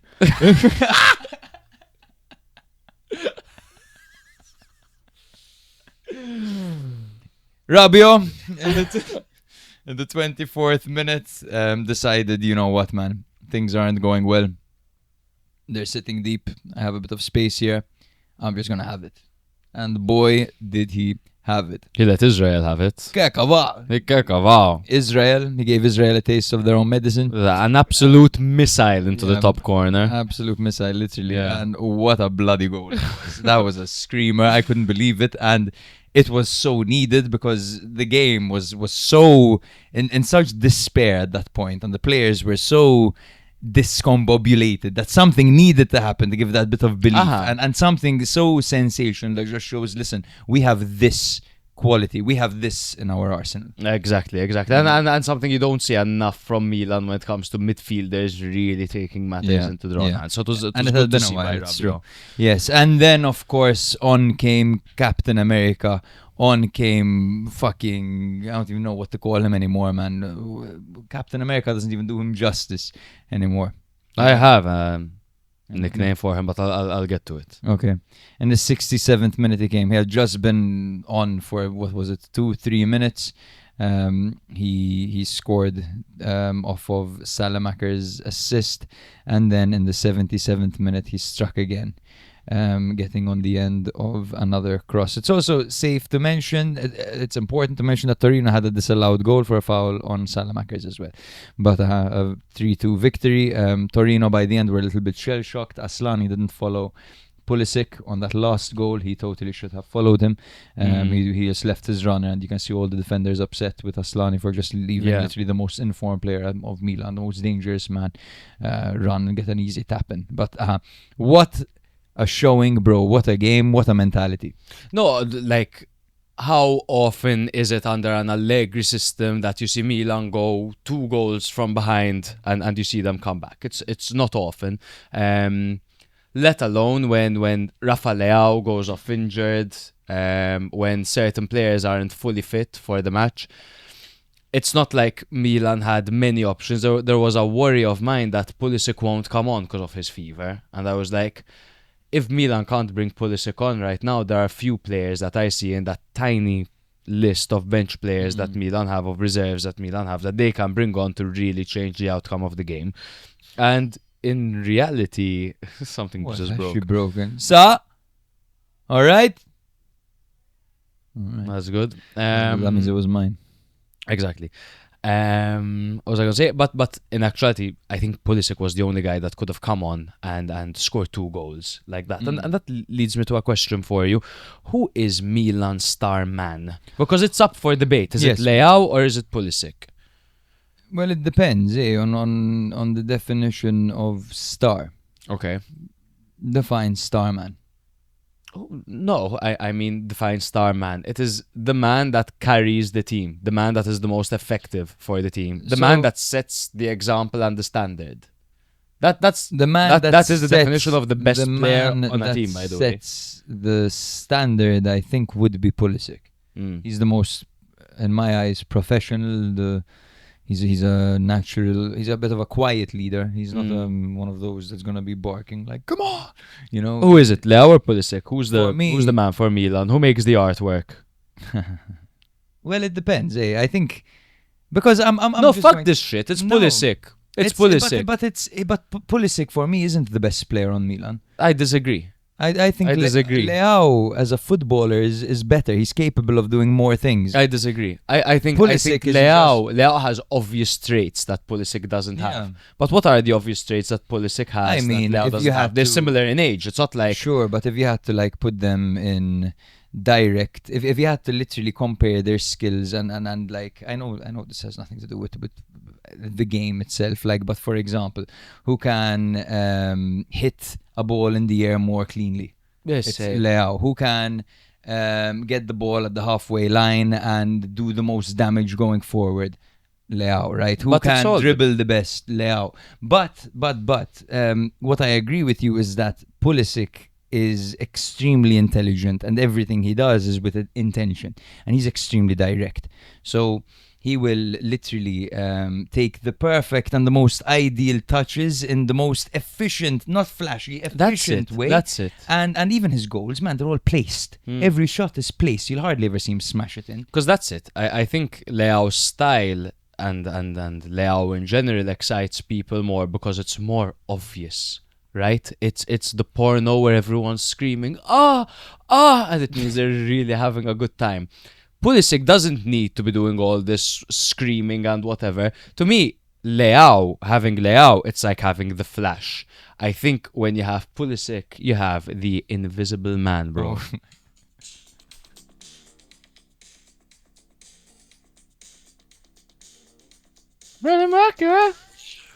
Because Pulisic, he makes the runs off the ball. He makes the runs on the ball. Why is nobody picking him up? Why does it look like Pulisic always has an abundance of space around him? Extremely Because intelligent. he creates the space. He's super intelligent. He is one of the most, for Milan, one of the most direct players I've seen from out wide or from a 2-up Since, top or whatever. dare I say? Since Suso. No. Kaká. Exactly. Kaká would get the ball and just he had is- one thing on his mind, man. Pulisic, don't get it twisted, he is incredibly aggressive when it comes to him having the ball, and he wants to create something. The amount of chances that this guy creates. And you see, if that defender misses that header, which he did in this case, the ball is falling to Pulisic, and Pulisic is expecting it, and he's going to make no mistake. Because there isn't a run that he won't make. He will always risk making the run. He doesn't care about wasting energy or anything like that. So if a cross is coming in and there's a defender in the way, he's not going to stop and say, I know the defender can't hit. He counts on the defender making a mistake. Exactly. And he attacks that space. If I have Champions League final and I have to choose which of the two guys I have available between Yes. Leao and Pulisic, I'll go Pulisic because I will bet more money that he'll have a good performance. If they both have a 10 on 10, I get you probably Leao, because if Leao has a 10 on 10, he's creating 6 clear-cut Leao goal is scoring completely unplayable opportunities against by anyone himself. on his day. That's the thing. And it always depends on the matchup. Ideally, have them both, right? But we've only got to see them both once, by the way, and it looks like we're not going to see them again for a while because Leao hurt got his injured. groin. He hurt his groin. He I went wonder off. where that's at. Hey, he went off doing a whole lot of this. Uh-huh. And we saw, by the way, the worst reaction to a foul I've ever seen in my life by Oh my Salamakers. god, I'm you not mean sure the what fidget spinner? the fidget spinner. I'm not sure what the hell he was doing. But for me, man, Leao is sensation. You can put Leao up against the top teams and you give him the ball at the halfway line and he's got a bit of space, man. Good luck stopping him. Good fucking luck. Yeah, but again, man, I just think the star man. Yeah. For Milan is I think it just comes to the star man is Luka Modric. The star man is Rabiot. I think Milan at this point are just a fantastic team. And as I think it was Landucci, I'm not sure if it was Landucci or Allegri, one of them said that it's a beautiful group where no one complains. And That's great. That's because massive. last year it was like Last year an it was, ugly group who all complain. Water break. No, I'm standing right here. Nick, pull right here. Nick, pull up Salamaker's injury. I sent it last night at midnight. This is That's when inspiration an strikes. update. There was an MRI on Leao, and Antonio Vitello reports that a muscle all. injury has been ruled out, and work has already Hey. begun to resolve the inflammation. All right, that's All great right, news. come on, Leao. Was Yeah. that it? Okay, so this is what Salamakers reacted to. That's a bad stomp and It's- potentially a red card, by the way. I wouldn't give a red for that because it's not his heel isn't off the ground. There's no, it's it hurts. That's a yeah. bitch. That's That's the one. That's the one. between a yellow and a red. But The it's one a- there but up, it's a yellow. Nick. There, the picture one. Yeah. Yeah, that's the one. I fucking love Salamakers, man. No. Oh god. Now I thought I had seen the worst of it with Parisi.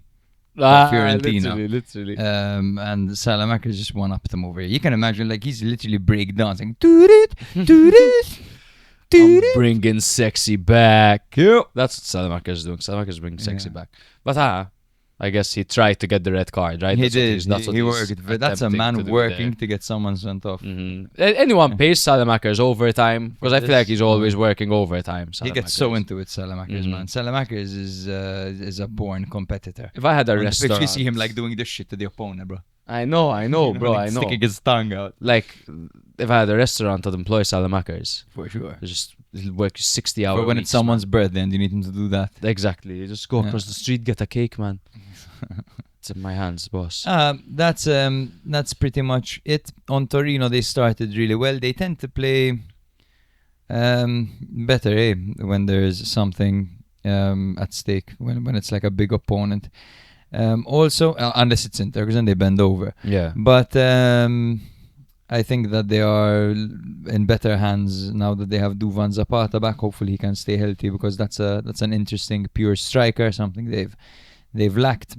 But yeah, I think they need to be mentally, something needs to improve. And we've said this often about Baroni sides, and this was another case.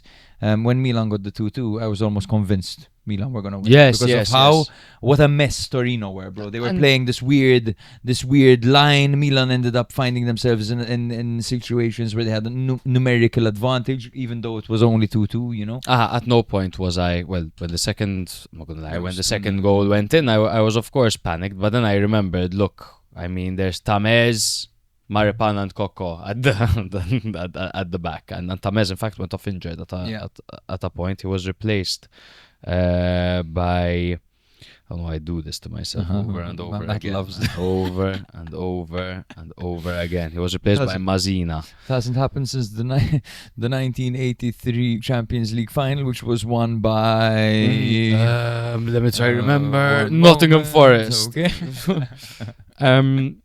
But I was confident Milan could get back in, because Torino, we've seen like the game against Lazio, they could really lose control of a game and it could become a scrap. And if you have a scrap against this particular Milan team, I'm fancying this particular Milan team. But a really good job by the players all round. But Pulisic, man, I think he deserves all the praise that he gets, because finding those goals, those Pippo and Zaghi kind of goals, were just in the right place at the right time, man. When Milan don't have a pure number 9, you're kidding me. You're kidding me. Just because this guy isn't 6 foot tall, he's not a pure number 9. Yeah. Because the chances that he gets, he's like a pure number 9. He is, so intelligent, man. Yeah. So intelligent. Yep. Shall we move on to the next? Absolutely, bro. It's Cagliari 1, Roma 0. Cagliari were on a 9-match winless run, coming off a 2-1 home loss to Juve and losing on penalties to Napoli in the Coppa Italia 9-8, where Felice failed to score his penalty with a torn ACL. How do you miss a penalty with a torn ACL?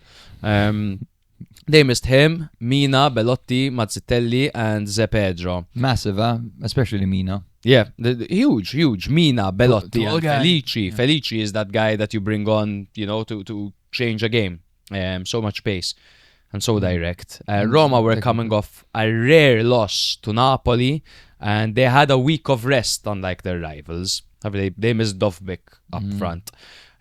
Cagliari lined up in a 3-5-2 formation, Caprile in goal, a backline of Rodriguez, Luperto and Zappa, Obert on the left, Palestra on the right, midfield trio of Folorunsho, Deola and Adopo, with Borelli and Esposito up front together.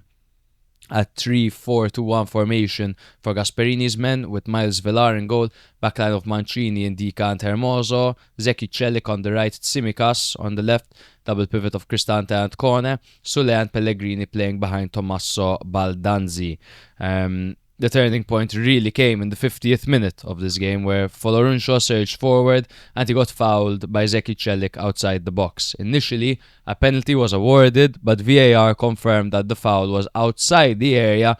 However, it was the denial of a clear goal-scoring opportunity. It was a free kick, but Celik was sent off for denying a clear goal-scoring opportunity. From then on, Cagliari totally dominated. Their fullbacks pushed higher, wave after wave of pressure towards Roma's box. Svilar made a series of saves, denying the likes of Esposito, Deola and Zappa. And then finally, Cagliari got the all-important goal in the 83rd minute. It was Esposito who delivered a corner. I think it's about time we mention how good Esposito is from dead ball situations. Getting the ball into the box as well. Yeah. He's such a well-rounded forward player. He could play anywhere along the front line, and the fact that he's good at set pieces as well is great. The ball went completely all the way to the far post. It went over Gilardi, I believe. Gaetano just chests the ball down with his at the back post and hits a half volley into the far bottom corner, giving Cagliari the win. The 87 was ball watching. Gilardi. Gilardi, the 87. I believe it was Gilardi, because I remember Gilardi came on and I was like, He's not all Gilardi, there. I've never been a massive fan. I never quite got the hype. The 87 of Roma is probably a substitute, actually. Gilardi, because he's not Gilardi. there. Is it for sure Gilardi or something? Yes, it is. Yes. Gilardi. He must have cut his hair then. He did cut his hair. Call him I didn't Samson. notice. Call him Samson went back to bed. Yeah, it definitely was Gilardi. I Naive leaving him I open. think it's needless to say that the red card kind of screwed Roma in that sense. But I wouldn't say that had it not been for the red card, Roma would have won the game, because I feel like Cagliari were on them from the get-go, and I think rather than just Cagliari were on them from the get-go, I thought Roma had zero attacking threat throughout those 55 minutes before the red card, man. No, you're absolutely right, and it just goes to show that in the first half, for example, Cagliari's XG was actually higher, despite Roma dominating possession, and Cagliari actually had more shots, and Svilar was forced into 3 saves compared to Caprile's 1. So Cagliari did actually take this game to Roma, and they were the better team. Yeah. I was very impressed by Cagliari. I like what Borelli's about. I like his hold-up play. I like how Palestra attacks those central areas sometimes and uses his physicality. There was a moment in the 75th minute where he got the ball out wide, Palestra, and he just demonstrated what an excellent dribbler he is. Statistically, he is the best dribbler, the best Italian dribbler in the league. There are better dribblers than him, Salamakers, for example, but when it comes to Italians, No way, he is that's top tier. crazy. Yeah, he is so good, man, and he just gets better and better the more you watch him. Yeah, and I think he's in a good place, a good fan zone, of course. Good He is, and he is teammates. Atalanta owned. That is terrifying. That is terrifying. Wing backs at Atalanta are always terrifying. Absolutely. They're like the blitzkrieg. If there were players that would translate into the blitzkrieg, it's any wing back that plays for Atalanta, primarily under Gasperini. We'll see if it translates exactly, because now it might be Roma in the long run. Hey, But wow, man, Cagliari, what a spirited performance! What a team! amazing, What a group! amazing. What a group! Honestly, before we get into Cagliari, I just want to talk about Roma a little bit. I think there were a few things that didn't work over here. Of course, Baldanzi as a false 9 stands out. Any aerial ball was just dead on arrival. It didn't get to him, or he couldn't get to them, rather. Most attempts came from messy, broken plays or set pieces, nothing like resembling any kind of structure or passages of play that they're building up. There's the classic problem that we've talked about all the time, that okay, they're not conceding. What was that, Nick? Sorry. 1 hour 20 minutes. 1 hour 20 minutes. Okay, we don't typically get an update for 1 hour 20 minutes. Okay. I thought you'd take Nick. someone's 2-1. I'm like, what the hell? Who's 2-1? But anyway, it's what The we- one is me, bro, in our prediction series. Congratulations. So it's what we always say, really, that if you have that defensive record, sure, great. But if you can't score goals, these games are gonna happen, and that's 2 games in a row now where Roma conceded 1 goal per game, but it's all they needed to concede to lose the game, because there isn't any scenario under the sun where Roma are scoring more than 1 goal in a single game. That being said, I find it very interesting the way Roma's midfield operates, and I found it really odd, and I don't know if it's just me, where it's not just me because there are stats to prove this, but I feel like Cristante and Kone don't play together. They play in these completely different roles, where it's almost like Cristante is the single pivot responsible for breaking down play and building up play, giving these progressive passes. And Kone is there to receive those passes and to be there for the attacking moves, right? So he doesn't initiate the moves, but he's there in the attacking mix, while Cristante is playing those balls. Those are the roles. Those are the clear defined roles that they have. Then how come Cristante only makes 2 progressive passes in 65 minutes? It's not good enough. It's not good enough. It's season after season that he is being spotlighted as the problem. Yet, what do they do about it? Nothing. El Ainawi, he doesn't play Cristante's role. They never address the Cristante situation. He is limited. He is very He limited in doesn't a have- system. Bring him on towering headers. He can have a crack from distance. He can murk someone. Sure, he'll elbow someone in the fucking face. Don't start him as a single pivot and rely on his progressive passes to create anything. You're kidding me. Yeah, especially when you don't have people who can run in behind. Like Pellegrini and Sule are very good, but they're not going to run in behind, you know. And Baldanzi, although I think that he shows flashes, really has to start.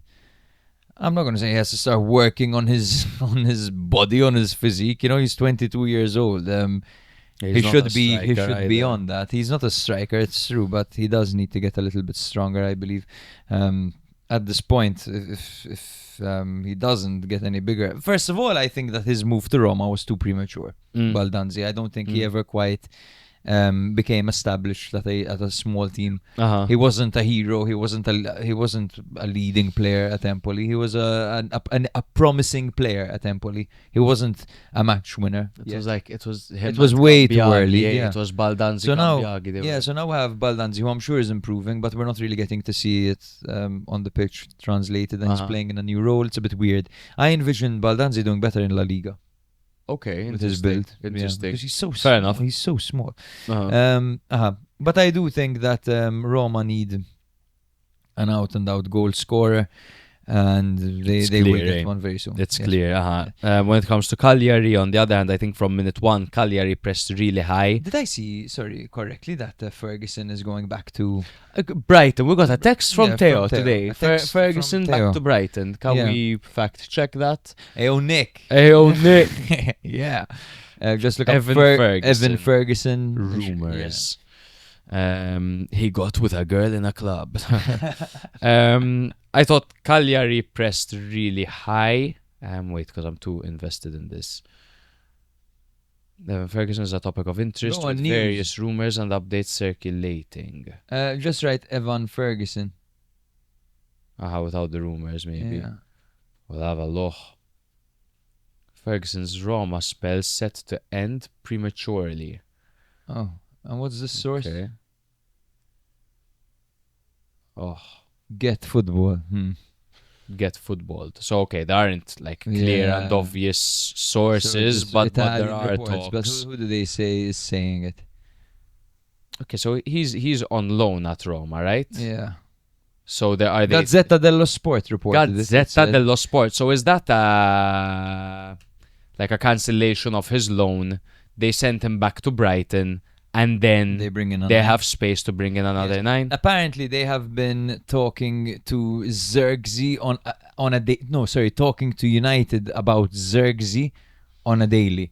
So I imagine this is how the conversations go. Roma text, you up? And then United say, yeah. And then Roma say, Zirkzee. And then United say, now we talk. And that's it. Don't worry, Every man. day. Don't worry. We'll No, talk about that. no, we talk. We'll talk about that one. What do you mean they're talking every day? What are they saying? Every day. It's going nowhere. Yeah. These are the kind of conversations they're having. I don't do want to get imagine, huh? too much more into this game. I thought Cagliari did a great job. If you guys want to know what Folorunshaw told Hermoso, stay till the end of this episode. I'm not just gonna give that to you easy. Exactly. You're lucky we're telling not only patrons, we're telling everyone. Yeah. Because we have a clear translation, we have lip readers that work with us. Exactly. I know exactly what Folorunshaw, we know what he told Exactly. Hermoso. All right, In- Michael. And it's insane. It is It's insane. insane. No one's ever spoken to me like that. I just say that. Would you? I would like to say that to someone. I'd like to say that to someone. I wouldn't like someone to say it to me, obviously. Anything else on this game in particular? Not really. I mean, like we said, 0 attacking threats. One thing, yes, Rodriguez had his first start for Cagliari and played really well. His first start in Serie A, as he previously featured in the Coppa Italia against Napoli, and also had a solid game.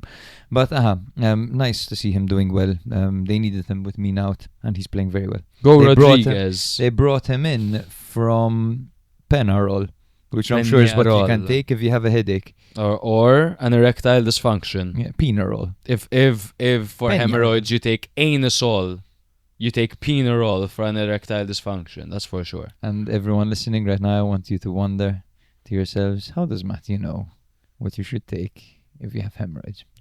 Gentlemen, if you're like me and you have some peace and fucking quiet drinking a coffee on the John, a cup of Joe on the John, it happens. Cup of Joe on the John. Cup of Joe on the jaw. Next, bro. It's Sassuolo. Saturday fucking morning, you're hungover and you have a fucking Joe on the John. You're kidding me? Nothing better, to be honest. Sassuolo against Fiorentina. Now, last week we said we view this as a turning point for Fiorentina. You know, they're gonna pack the Mapei Stadium because Sassuolo have no fans. They're gonna show up. You know, Dzeko's just spoken to them. They're gonna be in high spirits. All that. And Fiorentina are gonna win. They did that for the first 8 minutes. The first 8 minutes, that happened. They lived the dream for 8 minutes, but then it quickly collapsed. Fiorentina, you don't have a mascot. I have a recommendation. If you keep playing like this, get Tinky Winky from the Teletubbies, the purple Teletubby. He'll be a great mascot for you. Keep playing We like got this. the most ridiculous question we've been asked on the pod today, on Discord. Speaking of. Yes, I think we'll leave it till the end, but Okay. do stay tuned for the most ridiculous question we've ever been asked. All right. Okay. Now, never before has a team failed to win the first 14 games of Serie A in a season and stayed up. Oh, Never. my Never, ever. God. They're Now, cooked. They're cooked. It's still early, they can go on a run, they have a good team, blah, blah, blah, but history and stats are against them. They're Yeah, cooked. they're cooked. Sassuolo were missing Pierangelo, Vranks, Berardi, Bolocca, Romagna, Turati, and Skielerop. Not Pierangelo. Not Pierangelo, no. Not the fourth angel. That was fucking whatever. Fiorentina, on the other hand, were missing Lamptey, Gosens, Sabiri, and Pongracic to suspension. Now, excuse me while I pull up an HD version of the lineup because my screenshots absolutely lose quality. $3.99 a month, guys. You can help $3.99 a us. month. You can Help really me get us. some clear screenshots. Muric was in goal for Sassuolo in their 4-3-3 formation with Valukovic on the right, Josh Doig on the left, Jay Itzes and Muharemovic at the back with Tortsvet, Matic and Kone in the middle, Volpato on the right, Lauriente on the left and Pinamonti up front. A very interesting interview with Thordsvet on, what is it, TSN? You mean Tushvets? With Tushvec. He is very into chess, Thordsvet, and Yes. he was laying out which of his teammates would be which piece on the chessboard. And he said, for example, that the rook would be Doig because he plays laterally. He goes forward, back, you know. He said that the bishop would be someone who can cut inside, someone very fast. And he said, for example, Lauriente would be the bishop. The horse, he described himself as the horse, the knight, right? Because he likes to get in the channels and likes to run between the lines, right? Like the knight. And then he said that the king and the queen would be Berardi and Matic. And he said Matic would be the king, while Berardi would be the queen because Berardi is more mobile. Girl power, Berardi. Yeah, girl power. Girl power. It was a really cool interview, actually. It's not every day that you can get the hobby of a footballer and actually ask them interesting questions about it. So salute to whoever came up with that. Salud. For Fiorentina, it was Tinky Winky in goal. David De Gea, fucking hella. Nick, so you remember De Gea with United, and you said like he was quite error prone, wasn't he? Towards the end of his career. Towards the end. At United, but then he Okay. moved to Fiorentina where he did well for. Yeah. Now starting to fall off again. I think it's time to go. It's time This to thing, go. if time to go. if De Gea doesn't have his shot stopping ability, then he has nothing. That's Yeah, the problem, that's the because thing, he's yeah. such a And shot stopper. I It's his remember only De trait. Gea, even in his prime, would pull off half the saves with his legs, Yeah. like a handball like goalkeeper. A handball goalkeeper, literally. At least Onana had personality. At least Onana had a terrible personality. Yes. I can't try dribble the entire team in the World Cup from goal. I'm leaving. I don't want to play anymore. I don't want to play anymore. How dare you? All right. I'm the best player here. Anyway, Ranieri, Mari, and Comuzzo were at the back of course, with Pongracic out. Dodo was on the right, Parisi on the left, the second lamest player of the week behind Salamakers. Som, Fagioli and Mandragora in the middle, with Keane and Goodmanson up front. So Fiorentina actually started well, and they took the lead just after 9 minutes. Muric completely misjudged the punch on Mandragora's cross, and instead comically smashed Parisi's face, gifting a penalty. Parisi went down, holding his face with one hand, and doing this with the other hand, like extending his other arm, and he was kicking and moving around and flopping like a fish in the box. And yes, the referee gave the penalty. He was always going to give it. No need for all that, Parisi. After arguing with Keane over who should take it, Mandragora stepped up and blasted it in for 1-0. What a penalty. He takes them so well. Mandragora has one hell of a shot on Was it an argument, or was it like this taking the pressure off? Back and forth. Look, so Goodmanson is the designated penalty taker. Yeah. Vanoli at the end of the game said, Goodmanson's the penalty taker, but he didn't want to take it. And then Goodmanson wrote on social media he's never in his life refused to take a penalty, but his teammates wanted to take it. They were arguing over who would take it, if it's Keane or Mandragora. And Goodmanson said, and I respect him for it, I'm not one to argue with my teammates over a penalty in front of a whole stadium. Especially not in the climate that Fiorentina are in right now, what they find themselves in. So, in fact, I find respect it to ridiculous. Goodmanson, even though he's on my Fanta. And Keane's on my Fanta. Yeah. Not on the Serie A Spotlight Fanta. So I blasphemed. I spoke about the other one. Same. We spoke about our Gumas in front of our girlfriends. Yeah, we spoke about the family Fanta. Goodmanson goes, just take it, whatever. And Mandragora won the argument. And he took a fantastic penalty to send them 1-0.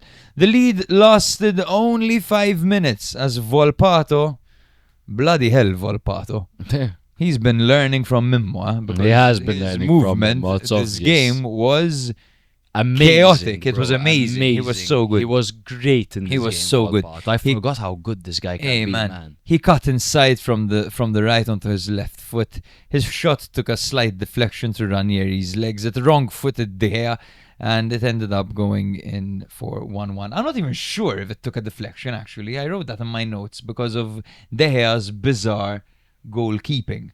But I'm not sure if it actually took a deflection. Great point. Yeah, De Gea did terribly on this goal, basically. He reacted extremely late to the point that made it seem like there was a deflection. But on second thought, I don't think there was. Matthew's double-checking that and will let us know very soon. Sassuolo grew into the game. There was a deflection. There was a deflection. I believe so, yes. It was on, watch this.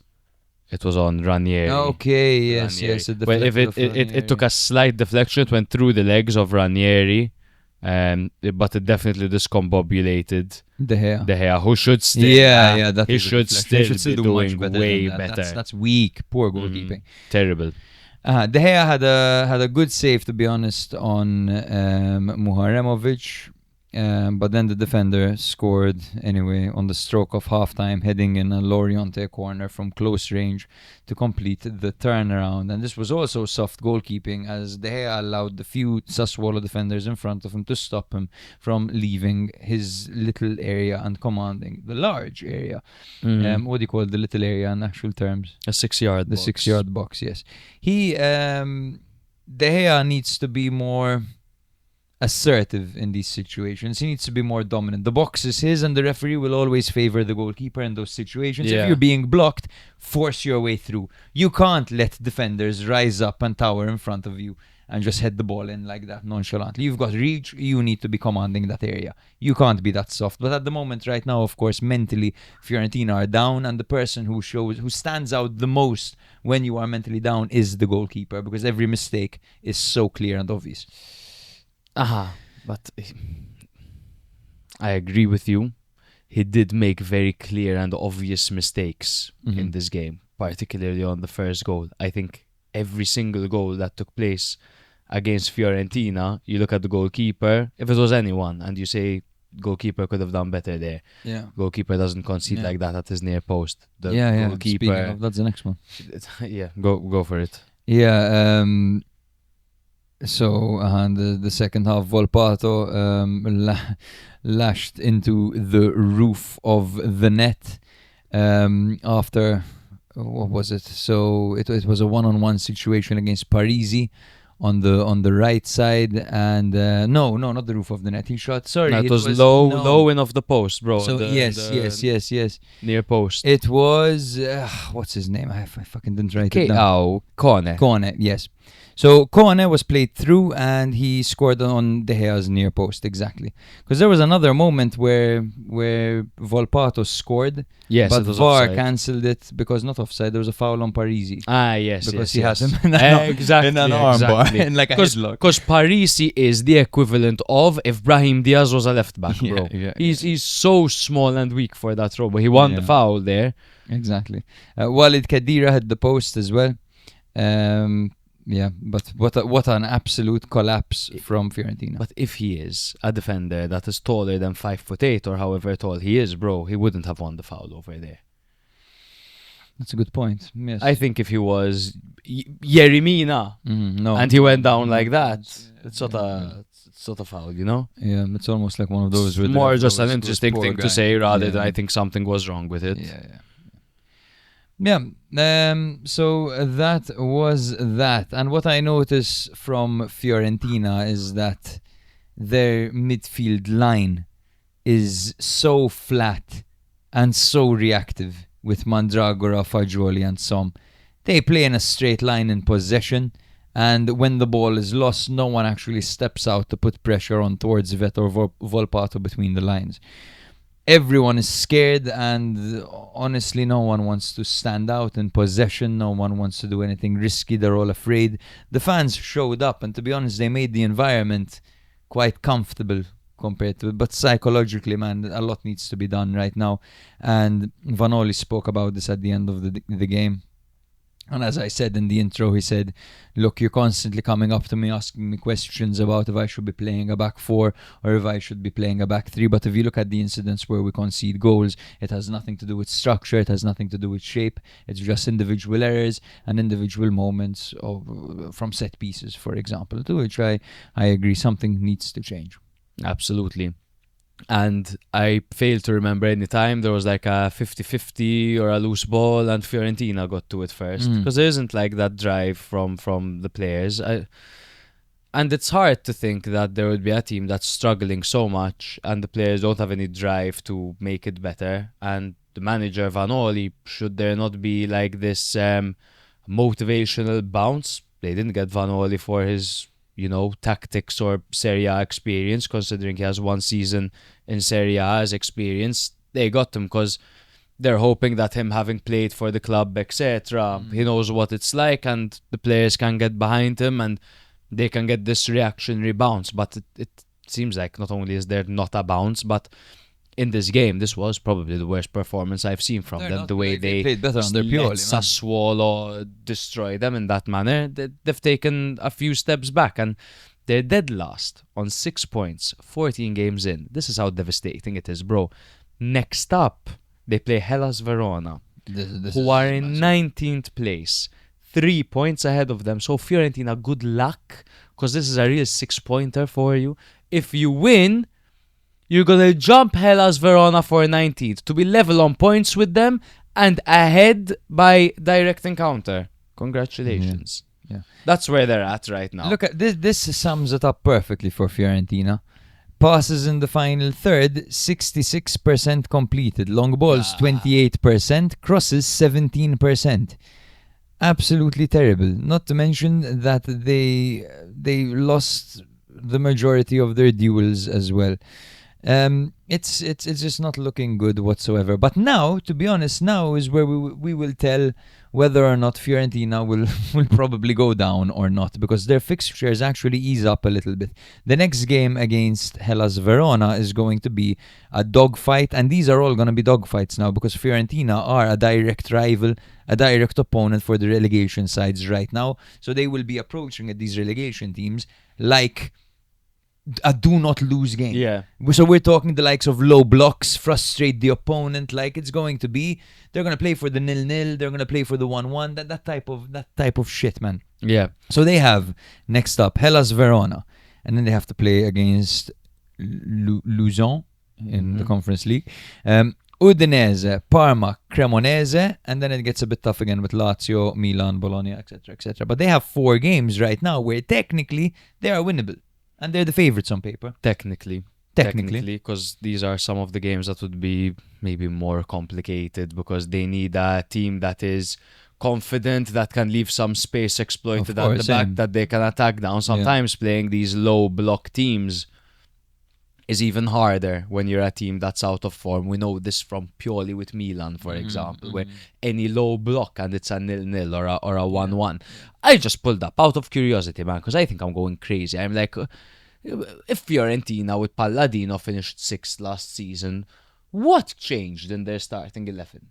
Bro, one player, Cataldi. Cataldi. They played last season. This is how they lined up against Milan in a 2-2. On the 5th of April 2025. Okay? 3-5-2. De Gea in goal. Backline of Pongracic, Mari, Ranieri. Dodo on the right. Parisi on the left. Midfield 3, Fagioli, Cataldi, Mandragora. Goodmanson, Keane up front. That, guys, that is how important a manager is. That's how important a good manager is. The exact same, pretty much starting 11. In this case, they finished 6th in the league, and right now they're dead last in the league. That's the difference a manager makes. Manager, confidence, support, belief, everything. Not to mention, this is a team that's made finals with these players. European finals.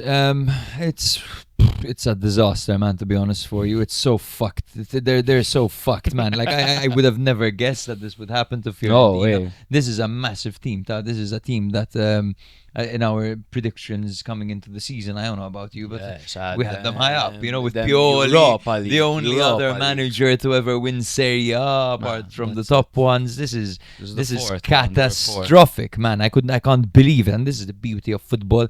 It's so complex. You can't know what's ever gonna happen. Like it's amazing, man. And we'll see how they recover because it's not looking good at all right now. And this game against Hellas Verona is going to be like a final. And everyone's wondering, okay, but who are they going to bring in January to make the situation better? Brother, I am not completely convinced that Moise Keane doesn't force his way out in January, for example. It could be. You know what I mean? I mean, anything could happen right now. Yeah. Next up, Lazio 1, Bologna 1. The spoils were shared. This was the return of Ciro Immobile to the Olimpico as an opponent. He received a framed shirt and applause from the fans. It was beautiful. Italians love football, they love food, and they love crying. Exactly. And boy, did they cry. And they love my girlfriend. Lazio are coming off 2 matches against Milan, a 1-0 loss at the San Siro in Serie A and a 1-0 win at the Olimpico in the Coppa midweek. They missed Rovella and Gigot. Bologna lost their first match in Serie A. Well, what the hell am I saying? Bologna lost their last match in Serie A against Cremonese, but beat Parma 2-1 in the Coppa midweek. They missed Freuler, Skorupski and Vitek. So both teams lost in the Serie A most recently, but then made up for it in the Coppa. Now, both sides will face each other in the Coppa quarterfinals as a result on Jake's birthday. Happy birthday. His birthday is on the 4th of February. Sent him a card. Yes, it is. And you have any plans? For my birthday. Lazio Bologna in the Coppa Italia quarter-final. You know what it would have been? It would have been Bologna Milan if Milan beat Lazio. Don't care. So no, I don't care. I wish we had a bit of a run in the Coppa, to be fair. But whatever. But alas. I'm so immune to losing the Coppa. The Coppa to me doesn't even exist. What's a Coppa, bro? Yeah. 4-3-3 for Sarri's men. Provedel in goal. But what you see is a bit of rotation here, some strategic rotation, right? Marisic, Hila, Romagnoli, Nuno Tavares at the back. Basic, Cataldi, Guendouzi in midfield. Zaccagni, Castellanos, Isaacson up front. 4-2-3-1 for Bologna. Ravaglia and goal, backline of Zortea, Chazale and Miranda. Double pivot of Moro and Pobega with Orsolini, Odgaard and Cambiaghi playing behind Castro. So in the opening 30 minutes, both sides were gifted opportunities by each other through careless passing from the back. So first, Chazale misplaced a pass that led to Ravaglia needing to deny Isaacson. Then Marsic square pass fell straight to Odgaard, but his shot was denied by Provedel. In the 38th minute, Zaccani's attempt was saved by Ravaglia, but then Isaacson came in and tapped in the rebound to make it 1-0. Just 2 minutes later, barely 2 minutes later, Zortea cooked Tavares. Cooked him, bro. Completely cooked him. He shot. It was tipped onto the post by Provedel, and then Odgaard slid in on the rebound to make it 1-1. Then 3 minutes later, there's almost another goal as Miranda went to lob the ball over Provedel, but Hila headed off the line. Half-time came about. Both managers made subs. Lazio took out Lazzari. Brought on Lazzari and Cancelleri to replace Tavares and Isaacson, whilst Bologna brought on Ferguson, Rowe and Bernardeschi. Ravaglia made a few more very important saves during this game. I thought, actually, I'm going to double down on that. Ravaglia was fucking amazing in this game. And I was going to say, to be honest, yes, that pulling he deserves out saves. He deserves his looked, flowers. He looked like it was such a joke how good it was. I thought he was a cartoon at a point. Even the way he was diving, it was almost like... He's bigger than I remember him. How very commanding. He's huge. He's 196 centimeters. That's massive. Fucking massive. Hey, yo, Nick, can you convert that to feet, please? 196 centimeters to feet. And smash the like button, Nick, if you have a second and watch to spare. You turn into a footballer and see if I'm lying or not. Because I'm totally not by this. Come on, he's 6'4". He's 6'5", round it up from 43 to 5. And then in the 79th minute, Hila committed a high challenge on Castro, and then he got sent off for dissent. Lazio were reduced to 10 men, and Sarri brought on Patrick to cover. Bologna pressed for the winner, but they failed to convert. Notably, Ferguson missed a promising chance and added time. The final whistle came about, and they shared the result of 1-1. I think we saw quite a classic showcase between what we'd expect from Italiano's Bologna and Lazio's Sarri. You know, Lazio brought that high-tempo attacking, aggressive pressing, fluid front line with mobile forwards, etc. Isaacson and Zaccani very, very involved, especially in transition. And then switching, of course, to Lazzari and Cancelleri after half-time. Bologna with Italiano, they sat a little bit deeper, a bit more defensive. They relied a bit more on having a compact midfield. They were ready to absorb the pressure and then counter when possible. They do have the players to counter, and even you look at the substitutions they made at halftime, they are reinforcing to counter. The early injury to Chazale forced tactical adaptation, but I don't think I thought both teams really brought it. I think so. And I think in the first half in particular, Lazio looks really inspired, and I think they're a team that's growing. While Bologna, of course, remain a very tricky opponent and a very difficult opponent to beat. I think that Lazio had a glaring weakness in their game. It's Nuno Tavares. I'm sorry. I mean, okay, sure, he's fine going forward. He's good going forward, but when it comes to defending, his side is so vulnerable. And I don't know if this is a typical con for Lazio, but to be honest, this happens most times I watch Bologna play, so I think it's more of a pro of Bologna. Odgaard finds so much space outside the box. In between the lines. In between the lines, he gets a lot of space, and he has clear sights at goal often. There were two situations he probably could have done better, but I was more impressed by how dangerous he is in that area and what I think. The thing is, his goal was very forced, so it's not like it was a mistake from a defensive midfielder or something. Because I feel like Guendouzi, Cataldi, and Basic actually kept Bologna quite quiet, protecting the defense. They did quite a good job. I also think that one of Lazio's glaring weaknesses is their inability to finish. And they got themselves in so many good positions. And as you said, Ravaglia had an amazing game. Ravaglia pulled off some saves that were good, but the strikers had to do better. They The did pla- have the to players do had better. to do They better. did have to better. And they with- have no one that can convincingly take a strike. With Dia playing every game and Castellanos out, it almost became easy to like romanticize the idea of Castellanos as a striker and to say they'll be better when Castellanos is back. But of course, Castellanos isn't that out-and-out bomber. You know, he's a very technical striker who's going to drop deep and help his teammates. In fact, there were hardly any chances for Castellanos himself, who isn't even 100% yet either.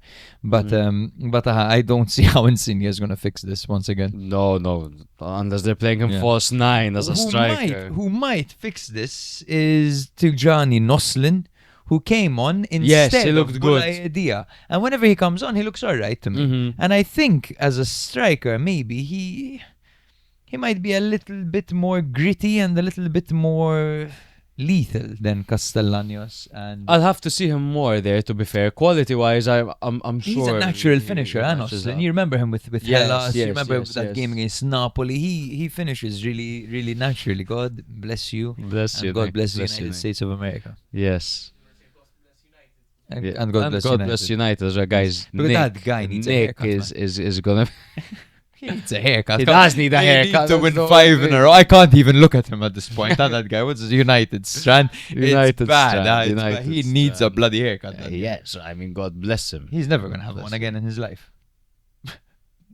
Nick is about to go watch United. You need to be supportive right Wait, now. you're watching the next one? The next Who's one. it against? We have no producer for the next Bournemouth? episode, Yes. more importantly. Don't worry, we'll figure out something. Bournemouth? Bournemouth have any former Serie A? That's a good question. Thank you. You mean Bournemouth? Bournemouth, yes. So let's see. Let's have a look. Adli. Adli. That's Adli. Semenyo is doing very well this year, and I know Kluivert was with Roma. Justin, son of Patrick. Yes. Anyone else I recognize here? Alex Jimenez of Milan, bro. Of course. Oh, He's just trying to get laid. That's what I yeah, heard. he's just DMing the women there. He's like, me no English, sex. To be honest, me just wanna fuck. But that's all pretty much about this game in particular. At one point, it got Lotito in the stands. No, he's barely alive, bro. He's And barely this is what we're living. dealing with here. Jeez Louise, bro. That's exactly what I'm talking about, man. He's either there. He's either asleep or fighting death. That's how crazy it is. Yes, or provoking everyone around him. I have to say, Lazio have some balls. And I noticed this from the past 3 games, the 2 against Milan, obviously watching them more closely in those games. And then this one against Bologna, they're a tough side to break down. And they do really have are, man. physical players like Basic and Guendouzi and Mario Hila and even Marisic, for example, likes to get his hands at. Even Tati Castellanos gets quite handsy, and Zaccani is a bitch. No, they're a tough team to face, man, and especially when it comes to the fundamentals, they've got them nailed down with Sarri, and that's why I'm of the opinion that we might not see Nuno Tavares from the start next game, because This Sarri's clearly pissed at him, man. This was pure necessity. Yeah. Nuno Tavares. That Yeah. was pure necessity. He wouldn't start him. yeah, He's won't. not this kind of player. He won't. And also, just to stress the point that I made in the intro of this lesson, Madonna, this lesson? of this lesson in culture, guys. Hila, I don't know if he had been yapping in the referee's ear all game, telling him, hey, you fucking shit, you have no idea what you're talking about, you have no idea what you're doing. But for me, a player commits a tackle, a clumsy tackle, and then you give him a yellow card, and he says, oh, you're crap. You let that slide, don't you? You understand this is the emotion, it's the game, fuck my pride, I think fuck everything. genuinely, I think referees have the responsibility of, and this is where there's the importance of having refs who have played the game at least at a semi-pro level before, because you understand that as humans, when the stakes are high, there's a massive sense of adrenaline, Of and you're course. running 10 kilometers, flying into challenges. people are You get there a competitive, man, split super second competitive. too late. Yeah. The referee makes a decision in a split second. You say fuck this ref or Yeah. whatever, and you get sent off. I think over there it's important to drop your pride. That's the most important thing. As a referee, you should have zero pride. And it's about the flow of the game, not to be feel offended by if someone told you you're bad at your job. Have more confidence. Know I've that seen they're acting players out of emotion. I've seen players say way worse shit to referees and not get sent off, especially on big stages. You Bro. look at a Champions League beyond the group stage. You know what you're saying? That Michael Folarunshaw didn't get sent off for what he told Hermoso. Stay tuned. Stay tuned, but it's fucking crazy, bro. It is crazy. I wouldn't tell the devil that, bro. Like, Yes, and it involved so many things and so many people. yeah. But anyway, shall we move on to the you, next? On to you. How many do you have Yes. left? I feel like we're really behind today. We are not on schedule. No, I have one more. You have one more? No, that can't be, bro. That can't be. Then I've missed one. Oh, God, bro. I did miss one. You missed Hellas. Hellas Do that Atalanta. one next. Hellas Atalanta. What happened? No one knows because no one could actually see the game. It was so foggy. Apparently Hellas won, but that's it. No. So, It's all hearsay. at that's this all point. here. They say Hellas won, but I think it's North Korean propaganda. so Hellas were missing Suslov, they were missing Akprosoya, they were missing Serdar, Gagliardini, and Bradaric. Soya. Thank you, Good Earth, for sponsoring this episode. Atalanta, on the other hand, were missing Bakr and Sulemana. As for the lineups, Hellas Verona had Montepò in goal with Nunez, Nelson, and Bella Ketchup at the back. Belgali was on the right. You're not even kidding. While I'm not even kidding. His name is Bella Ketchup. Belgali was on the right with Freze on the left. Niasse Al-Musrati and Barnede were in the middle with Jovan and Mosquera playing together up front. For Atalanta, it was a 3-4-2-1 formation with Carnesecchi in goal, Jim City, Hian and Kosuno at the back with Bellanova on the right, Zappacosta on the left, Derun and Ederson in the middle with De Ketelaar and Lukman playing behind Kristovic. Now, Jovan had a goal ruled out for offside after 9 minutes, while Atalanta threatened from set pieces and forced several strong saves from Montepò.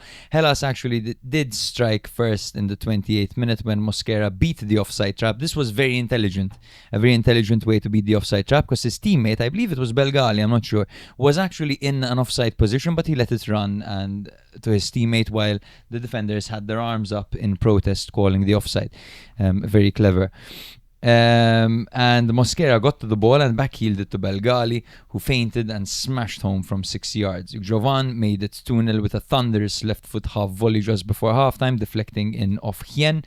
After the break, Hellas continued to threaten, and on the counter, Jovan rolled across for Berned to finish from the edge of the box for 3-0. VAR checked an earlier handball but found no contact. Atalanta pulled one back when VAR spotted a Bella Ketchup handball, and Gianluca Scamacca converted the resulting penalty. The handball was from, by the way, a Scamacca rocket which hit ever so slightly Bella Ketchup's hand before it smashed the crossbar. Scamacca has looked really lively when coming on. He has, and we've said this. I really want to kind of get rest assured that this guy is going to be at 100%, because I still don't think he's at 100% yet when it comes to form and when it comes to fitness. I think fitness he's gotten much better, but I really want him to build that kind of momentum. I think he's so important to the way that Palladino wants his team to play, because when he comes on, his ability on the ball with his back towards goal versus Kristovic's, they're worlds apart. They're worlds apart. They're both very instinctive strikers and they have similar strengths in that sense, but when it comes to ball control, vision, and being calm in possession, Scamacca can do it all, man. Exactly. That's it. Kristovic is more of a no-nonsense poacher kind of thing. Bro, there's fucking Atalanta-Chelsea tonight, man. That's Christ. insane. So Atalanta dominated the ball, but they didn't actually threaten much with it. Hellas had a low block. They were circling from side to side, circulating possession. Atalanta left to right. So they never really broke between the lines and produced virtually no chances, while Verona set up deep. They were compact. They had a very physical block. They were tight centrally. They were aggressive in duels. The second decade, Laura Lookman got the ball. You see the whole team collapsing on them to try to dispossess them. They were well organized on second balls, and they worked very hard to get them. They forced Atalanta into long shots, hopeful crosses, and they forced them to rely on set pieces. They basically said, you can have the ball, but only here. Yeah, That's it. Exactly. And that's what these teams do, right? They shut up shop really well. It's not to say that Atalanta didn't have chances. They had a few opportunities from CDK, had 3 opportunities from in and around the area where I felt like he could have been doing a little bit better. It's not to say they were completely clear-cut chances, and a lot of these, I'm just looking at the shots taken now, a lot of these shots are like 0.05 in XG, 0.01 in XG, but CDK had a few that were like 0.18, 0.15, and then a 0.19 as well. I thought that, I thought definitely the conditions played a part. Of course. Definitely, but I think they played a part for both teams. Both teams, yeah. In that sense. But I think because this is what continuity does when there's like an external interference in the game. You just want a team that knows each other and a manager that knows the team, right? Yeah. Because in certain conditions you just need that familiarity. You can't see anything, okay, but you know the guy is there. Atalanta are still getting used to each other on that front. I don't know how much of a factor that plays, but the conditions would have had to impact Atalanta. Yes, for sure, and there were quite a few things as well that didn't go Atalanta's way, like for example appealing for a foul and conceding immediately, appealing for offside and conceding from that, a long throw causing havoc, and then Giovanni getting a deflected volley into the back of the net. So obviously Hellas did have some luck to their game, but I think with the game plan they executed, they almost gave themselves the opportunity to have luck, to be lucky. Yeah, I get that. Yeah. I get that. I thought this was a very good performance by Zanetti, who proved us wrong. And bro, their first win of the season, first man. win of the And season. What a way to get it, man. 3-1 honestly. over Atalanta. Honestly, Atalanta, massive. since Palladino, sure, they lost that game against Napoli, but then they went on 3 in a row, including the Eintracht Frankfurt game, obviously. And it makes me wonder, maybe Gym City, Hien and Kosun weren't so adept to play a high line. Look, I mean, it's I'm reserving judgment for this game in particular, simply because of the conditions.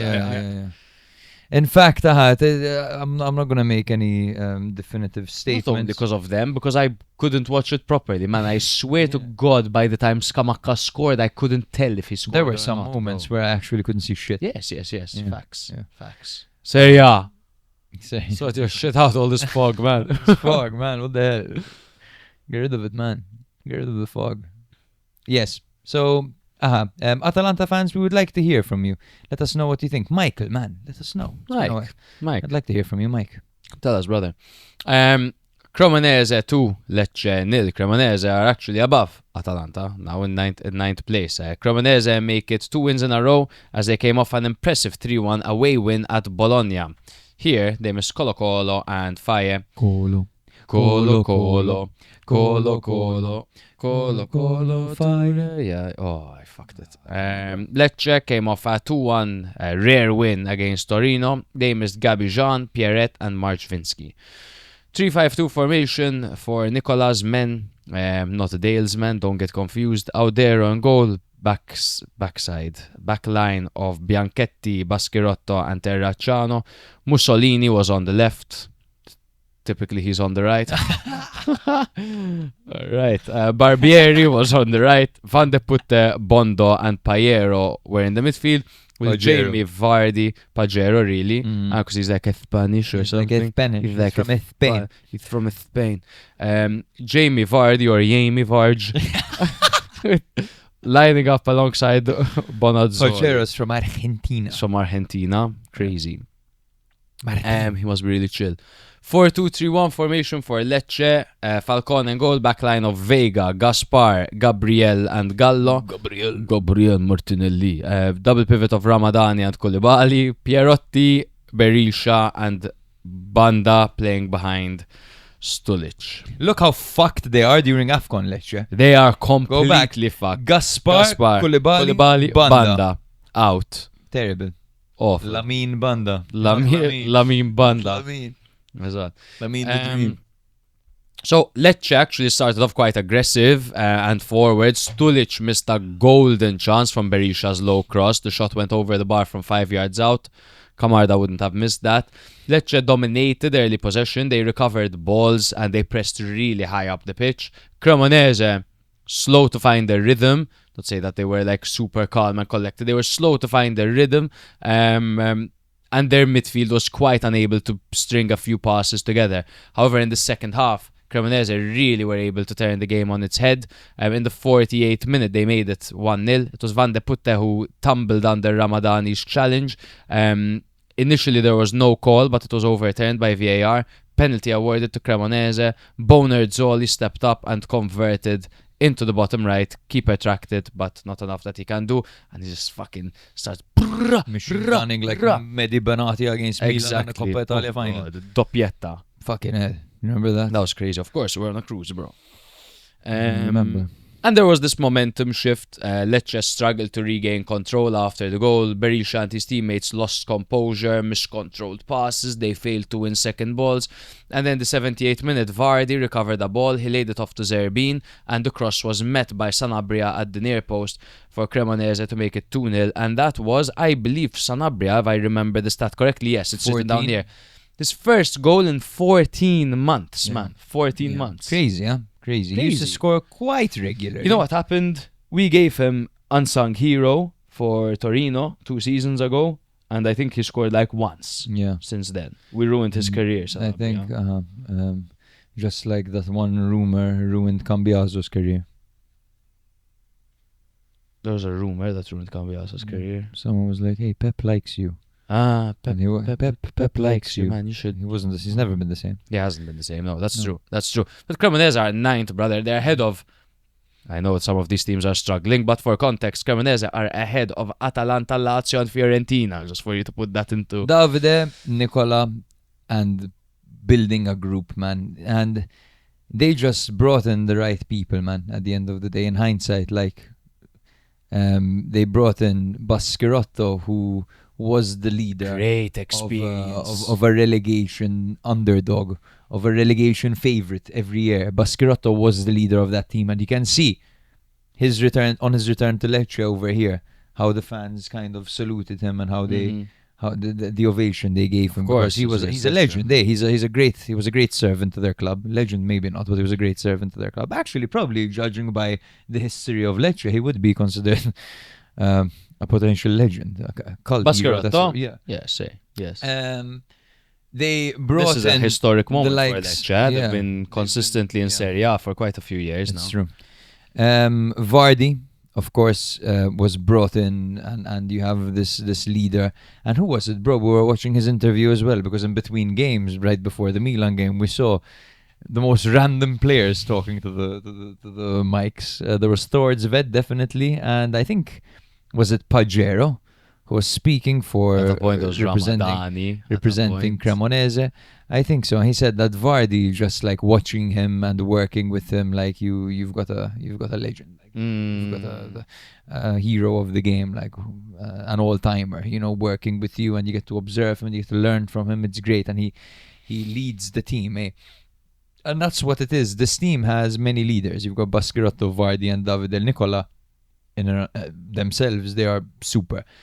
And then you've got a few experienced players in the league, in the likes of Terracciano, Bonazzoli, Pajero, Warren Bondo. You know, they've built a very good unit together, and it's so nice to see that you can do this with the budget that Cremonese have. For sure, because it's true in Serie B. Sorry, they were one of the richer teams in Serie B, you know, but still compared to others, they're no, but that's what it is, bro. This is a really well constructed team, and it's clearly a team that was built with some element of vision. And you see a lot of teams when they break into Serie A, they get somewhat of a budget, like through the bonus or whatever. It's a really that's it, man. It's a really well constructed team put together. You have a good amount of Serie A experience with the likes of Terracciano, Baschirotto, Pajero, Warren Bondo, and then a good mix of youth as well to go with that, and then getting the experience like Jamie Vardy, and out there is another one that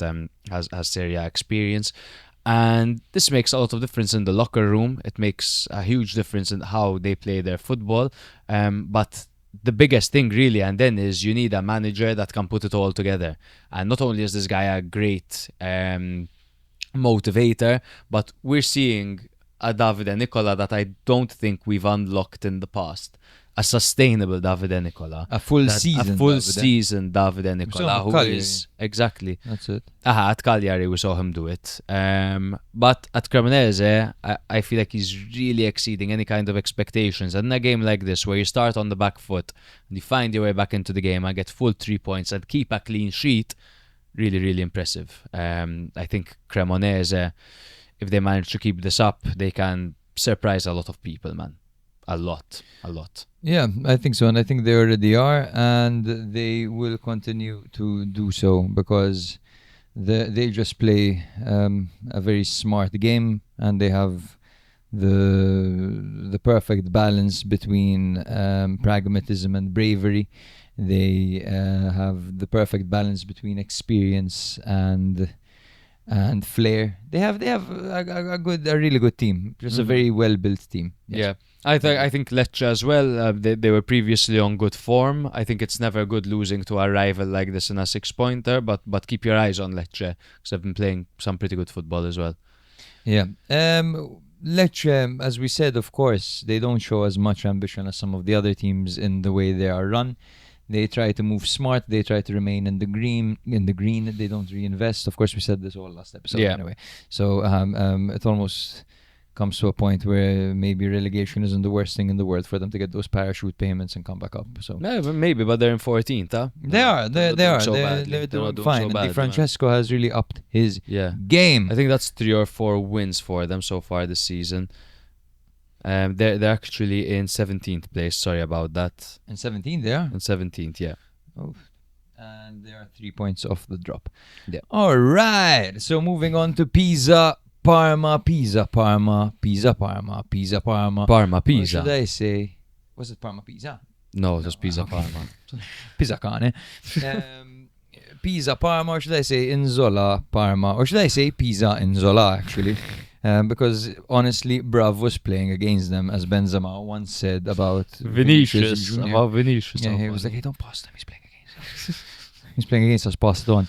Scoffet was in goal for Pisa, with Calabresi, Caracciolo and Cannestrelli at the back, Tripucci, Touré on the right, Angori on the left, Piccinini, Abisher and Marin playing together in the middle, with Meister and Inzola playing together up front. As for Parma, they had Corvi in goal, replacing Suzuki still, with Bricci on the right, Valeri on the left, Valenti and Del Prato as a centre-backs, with Keita, Estevez and Bernabe playing in the middle, with Ondrejka on the left, Benedicak on the right, and Pellegrino playing up front. Now, the decisive moment came in the 40th minute of this game, when deflection of Caracciolo's arm led the referee to award a penalty, which Benedicak calmly converted to score his first ever Serie A goal. Pisa had their chances to equalise in the second half as they upped the pressure. Inzola missed 2 massive chances and 1 good one, to be fair to him. Corvi made a few key saves as well, and there was a bit of a controversial moment when Parma flicked on a cross that was incorrectly given as a goal kick rather than a corner. But other than that, it was mostly Pisa's game that they threw away. They could have easily drawn had it not been for the wastefulness of Inzola. So Inzola was frustrated by his misses, not his wife, but his misses on the pitch. His inaccuracies. Yes. And he literally lashed out on Mandela Keita in stoppage time, just kicking him as hard as he could and getting an immediate red card. Bad Mbala. Bad Mbala. Yeah. Bad Pure, Mbala. pure naughty boy behavior. He had an XGG of 1.15 in this game. Yes, bro. They brought you in to save the club. And I'm not sure why they brought you in, because I remember you in that relegation playout against Hellas Verona. What'd you do? Bad you were. Missed a penalty, dog. Yes, and then Missed you a left. penalty. No, that. Then you left. You left. For Fiorentina. Yeah, terrible. And you were bad there as well. Okay, but that's enough roasting in Zola. But honestly, really unprofessional. Really unprofessional. He's Really meant to be a leader. sulky, a shit game followed by just like your frustration, kicking someone violently and getting a straight red card. Yeah, that is not a 1-game suspension. Definitely not. I don't know but how he long doesn't he's give a out for, shit but because whatever. he's off to AFCON and now gets a week off before. Yeah. So, But Parma organized. No, Defensive that's what you get with them. I would give Cuesta the full season, man. I would give Cuesta Honestly, the full at this season. point, he's doing better, man. It's not flashy. It's very pragmatic. It's extremely pragmatic. It's extremely way pragmatic. more than I thought it would be. But I guess he's a disciple of Arteta, who is a haram ball connoisseur, no? Yes, I Exactly. mean he's, I would say, dominating the league with the side he's playing, but they're clear favourites. But he's getting solid results. That's 2 wins in 3 matches for him. With that loss against Udinese, okay, Udinese are quite a tough draw, but they held Milan as well. I think Parma have good things coming their way. I do think they need to employ some players here and there to. I think Cuesta wants to play a slightly more creative and inventive brand of football that doesn't rely so much on set pieces. But I think he needs to recruit those players, right, to be able to do that. He's of Maybe, course gonna to be stick to this fair, pragmatic system if he doesn't have the players. He's got more technicality in the midfield than he does up front. Yeah, he has Bernabé, Estevez, And even Keita. Keita. Keita's quite technical as well. But you know, Yeah. We'll see what they do in the market as well. But I also wanted to mention very briefly, bro, because I know we're very pressed for time. This is episode 200, and apparently it's going to be 200 hours long. Bohemian Rhapsody. Exactly. Pisa's highest earner is the man who we haven't seen yet, and please check if he's still injured, bro, because he must be, surely. It's Calvin Stengs, man, who Yes, makes Calvin Stengs. 46,000 a week. he's still injured. He's 26 years old. He's contract bound till 2026, just like all of them are pretty much. But we haven't seen him at all. And he should be the guy really pulling the strings for this Pisa team. Their second highest earner is Moreo, who hasn't really filled me with hope. Followed by Juan Cuadrado, who features for 30 minutes maximum. Followed by Mbal and Zola, who is not exactly lighting the league on fire. And then, okay, Caracciolo makes sense, Abishur makes sense, Leris makes sense. But yes, I feel like the funds are not managed as well as they could be, especially because they've been unfortunate with the Stengs injury, of course. I'm What's seeing wrong here. with Stengs? I'm seeing here that Stengs has quite a record of injuries, man. He had a thigh injury between September to December of 2025. He had an ankle injury between March and May of 2025. Another ankle injury between February to March of 20. So he essentially spent from February to May out with oh my god, bro. So look at this. He had a hamstring issue from January to February of 2025, okay? From February all the way to May, he had an ankle injury, and then he got a thigh injury between September to December. And now I don't know what injury this is. I can't even find a record of it. But multiple injuries over the last season. Now he has had groin surgery. He's been out for 92 days. Groin surgery, like the Falconer of Lazio. Speaking of, by the way, they have a new Falconer. eagle. They have a new eagle. They have a new eagle. Why did the eagle get replaced? Because the Falconer owns the eagle. Oh shit. Yes, and that one was called Olympia. This one has a different name. I forgot what it was. But Mussolini. apparently it's not comfortable flying yet. But as of January, we'll see a new eagle. Look, we're all rooting for the eagle. Yes, we're all rooting for the. And for Bernabé's OnlyFans as well. Yes, all of us. Every Fucking single one. Traumatic shit. Let's jump to the last game Yes, you want. yes, we shall. Yes, I just wanted to ask you one question quickly before, bro. Uh-huh. Guess how much Luis Buffon makes a week?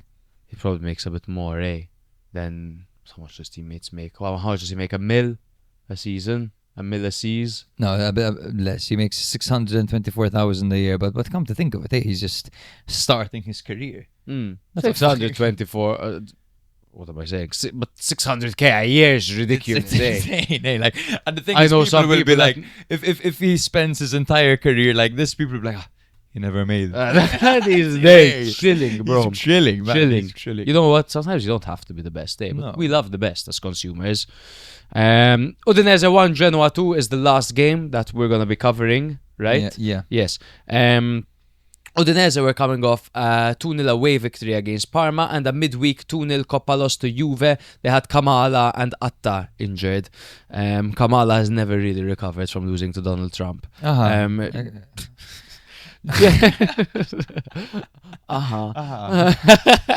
Genoa coming off.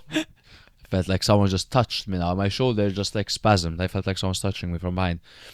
Genoa are coming off a 2-1 win to Verona and a midweek 4-0 loss in the Coppa to Atalanta. They had Grombeek and Sigrist out injured.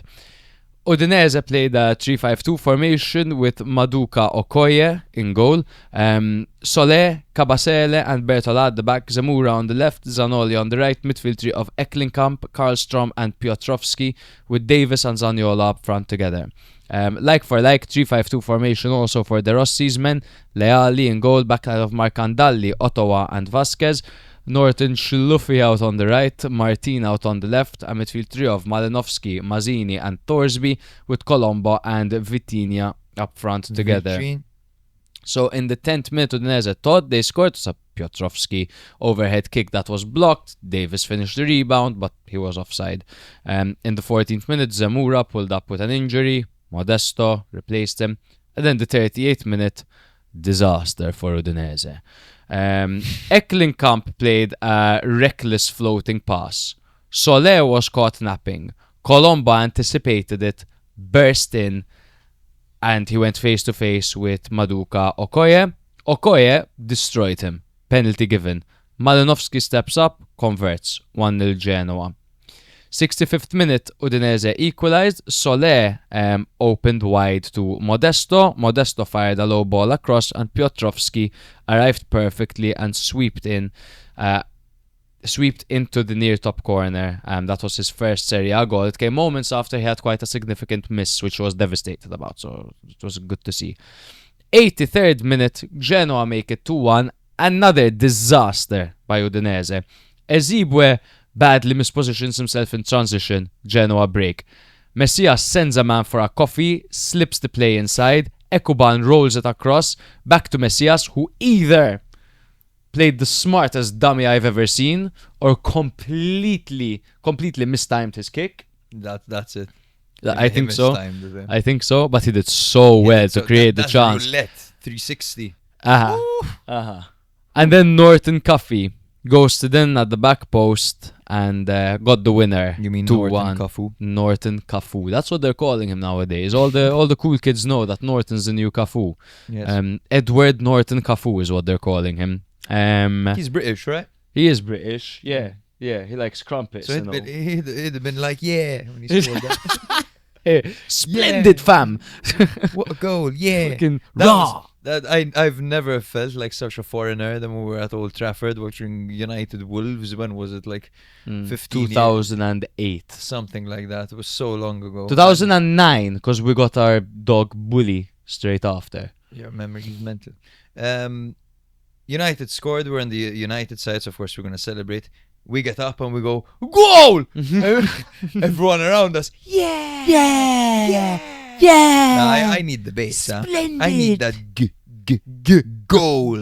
Go! That's what That's I what you live need, for, yeah. dog. That's what I live for. And if you ever watch a game in Malta, every shot that doesn't go in, even if it was nowhere near. close, nowhere near. But this was all about Genoa setting up, in my opinion, to mirror Udinese. Something happened to Dick. All right, Genoa shaping up to go man for man, essentially, with Udinese. He went for a compact 3-5-2, mirroring Udinese's formation. The midfield was really disciplined, really tight off the ball. Thorsby tracked Zaniolo for the entire match. And they cut off Udinese's usual central creativity that they have going outwards. Udinese dominated possession, but they struggled to break down Genoa's organized lines. They couldn't really do anything with the possession that they had, except for self-inflict torture and pain through multiple individual errors, which is what defined this game, really. Self-inflicted is harsh, to put it, because Genoa were really patient and they really forced some mistakes from Udinese despite not having much position.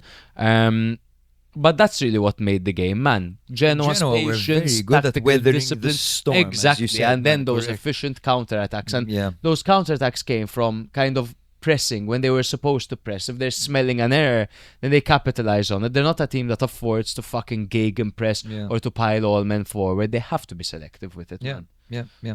And I think they make very intelligent use of their white players who are so good, man.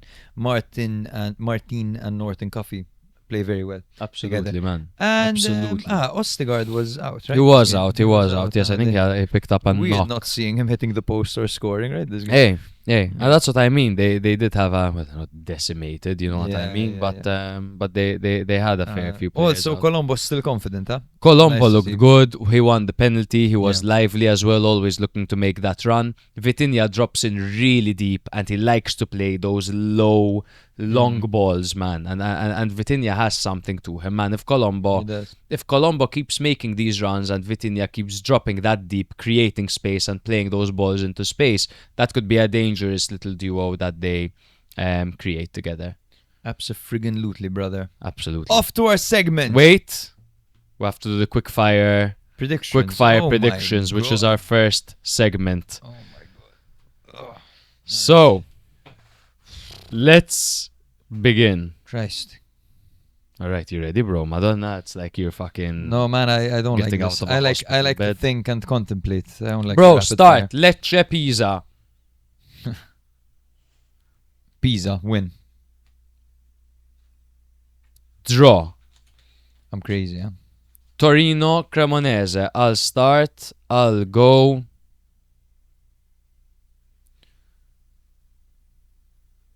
Torino. 1-0, like. Draw. Parma, Lazio.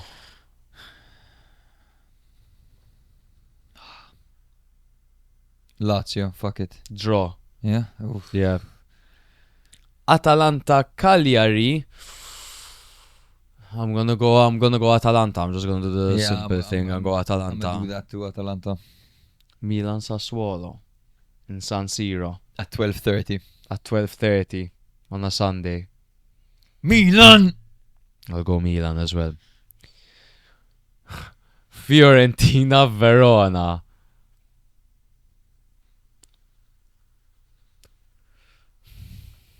You get me.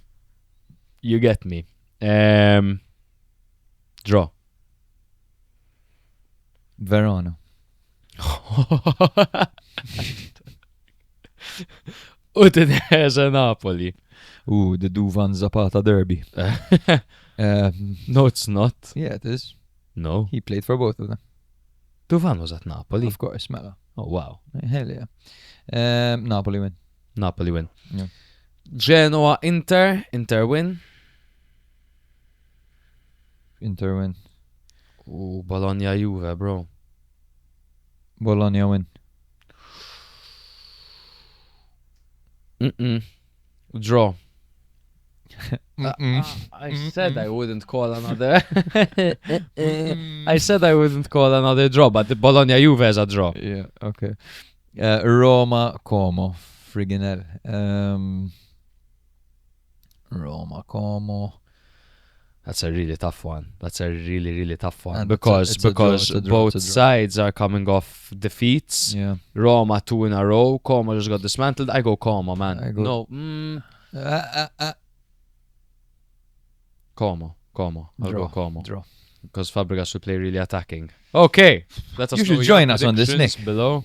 Aha. I just think Verona are gonna win You think they're gonna win? You think Verona will win? They'll beat them. Fucking right. Insane. Nice. Well, guys, our segment. What did Michael Foloruncio say to Hermoso? What's Hermoso's first name? I don't know, but first let's do the Yeah. intro of this. What is Hermoso's first name? Hermoso's first name is Mario. 3, 2, 1. Wisdom with the wank. Stop. Sometimes it's okay to wank. What But don't be careless with it, man. Just have a wank every now and Be again. present. What did Michael Foloruncio say to Mario Hermoso? And why Why? did Michael Foloruncio say what he said to Mike? So as you can see on your screen right now, there's a whole... It's very clear he's not covering his mouth. My Italian wasn't good enough to actually understand what was said over here, so I had to call in my colleague and good friend Francesco, and I sent him this video, and I said, hey, yo, what does this mean? I only understand one gesture from this whole video. And he replied with the following message: brother, if you do the honors. Where did you send this? Oh, You shit. sent this- I thought you had it in your prep. No, I have something that he said, Yeah, but you had the exact... Yeah, I have the quote. I can pull it up one sec. Well, This is how well prepared we are at Serie A Spotlight. this is what I have. Is that it? Yeah, that's Okay. the one. That's the one. This is what Foloruncio said to Hermoso, guys. Your mother sucks dicks. I hope your mother dies, that poor bitch. Wisdom with the wank. Wisdom with the wank. Now, this is where I thought I had good Italian, but there's clearly something I misunderstood. The fact that this in Italian means blowjob, that confuses Confusing. me. That's Confusing. confusing. It weird. doesn't mean blowjob. Yeah. It does, oh. There's someone. Yeah, but he's not going to do that because then he's doing it. Then he's, Yeah. I just did it. You just did it. Weird. So, another clip, which we don't have over here, shows Hermoso saying something similar before. So it's just them giving a little bit to each other. They both got yellows for this moment. But this is what I mean. Look, the referees already booked them both. Michael Foloruncio is literally yapping. The referee can see him, but because of the spirit of the game, he understands it. They're competitive. They're full of adrenaline. They both want to win. Let it slide, man. No need to send them off for this. Let him say some shit about his mom. No problem, man. And you know what? As long as no one's Turkish in the stands, I'm sure no one was upset. I don't fucking... It's true, huh? It's true, huh? This is in Turks, when you reference mention to- someone else's mom, someone Oh not even my there, God. someone else's. The amount Jesus, of man. DMs I got. We had from a Turkish connection people. flight. We're in Turkey. We spent 16 hours in Turkey. There was an earthquake. Yeah. Jake was petrified. I was scared. You took off your hat. I You're took off like, my I hat. was wearing a hat there. They might recognize me. Whatever. So you think it's fine to say that to anyone? Just like your I think mom. in the Your spirit mom, I of- hope she dies. She's a whore and she gives me blowjobs. That's what.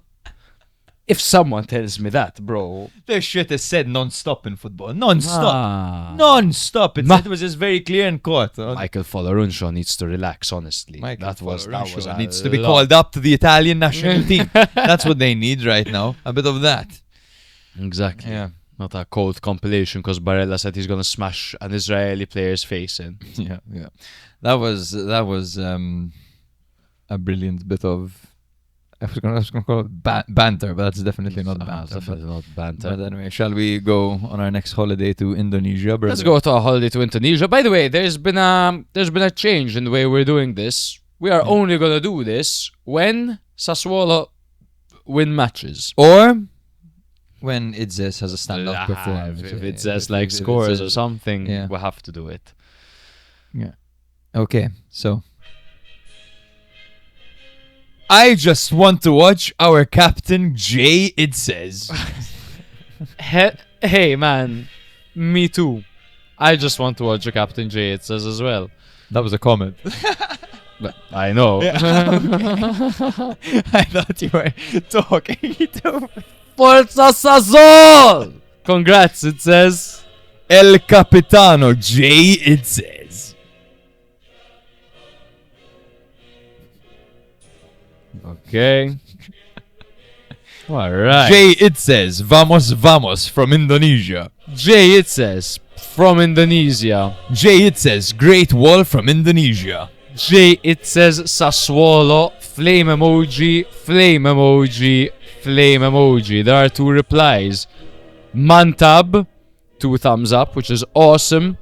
And then, it's so tacky to win when you appear, and if you lose, you disappear. Oh! Damn. Oh! The Indonesians are fighting in They're the comments. beefing each They're other. beefing. They're like, you're only commenting when That's hilarious. That's the nichest beef I've ever seen. Holy fuck! Are they calling us out? Are they listening live? Because we said we'll only do this when they Oh my win. god. I come here because Jay, it says. It says. Salamat kepada Sassuolo! Aku datang menonton untuk Big Jay, it says. Vamos Sassuolo and Jay, it says. Alhamdulillah menang lagi. Gram falcata di Cone Gambel gol. Mantap Sassuolo, mantap Jay. Aku datang melatonin tuk Big Jay, it says. Which means I came here to watch for BGJ, it says. Oh my, what's Guys. he saying? Thank you if you even listened to a quarter of this. And we're sorry if you made it this far. Yes, if you made it this far, we owe you a drink. Yes. Thank you. Thank you. And this is episode 200. Yes. See you for episode 201. Exactly. It's going to look a bit different because Nick's not going to be here, so God knows what the hell we're going to do. But I say we skip it, man. back to our old ways. Kidding. Maybe we'll have 1-shot frames, like, that's it. Maybe we'll bring in a potential replacement. We'll see. Maybe we'll do audio only, because... Well, we'll see. We'll But I figure don't it know. out. I kind of want to keep the standard up. I'll try to ask that one guy I know. Gentlemen and not so gentle women, thank you for listening. Ciao, ciao.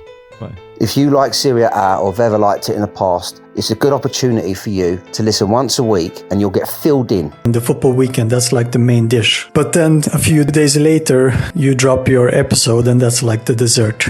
And the dessert is just perfect. It's good, the cake. It makes it feel like we're all sitting in a room together, just BSing with each other. The atmosphere is fantastic. I promise nobody will ask you to send boob pics. Sometimes maybe good, sometimes maybe shit. I love how you go into so much detail and show so much passion towards each and every team. Literally, no team is left undiscussed. When I listen to you, it's like I'm talking to you in a pub. It's like I'm chatting to a friend and you're chatting to me.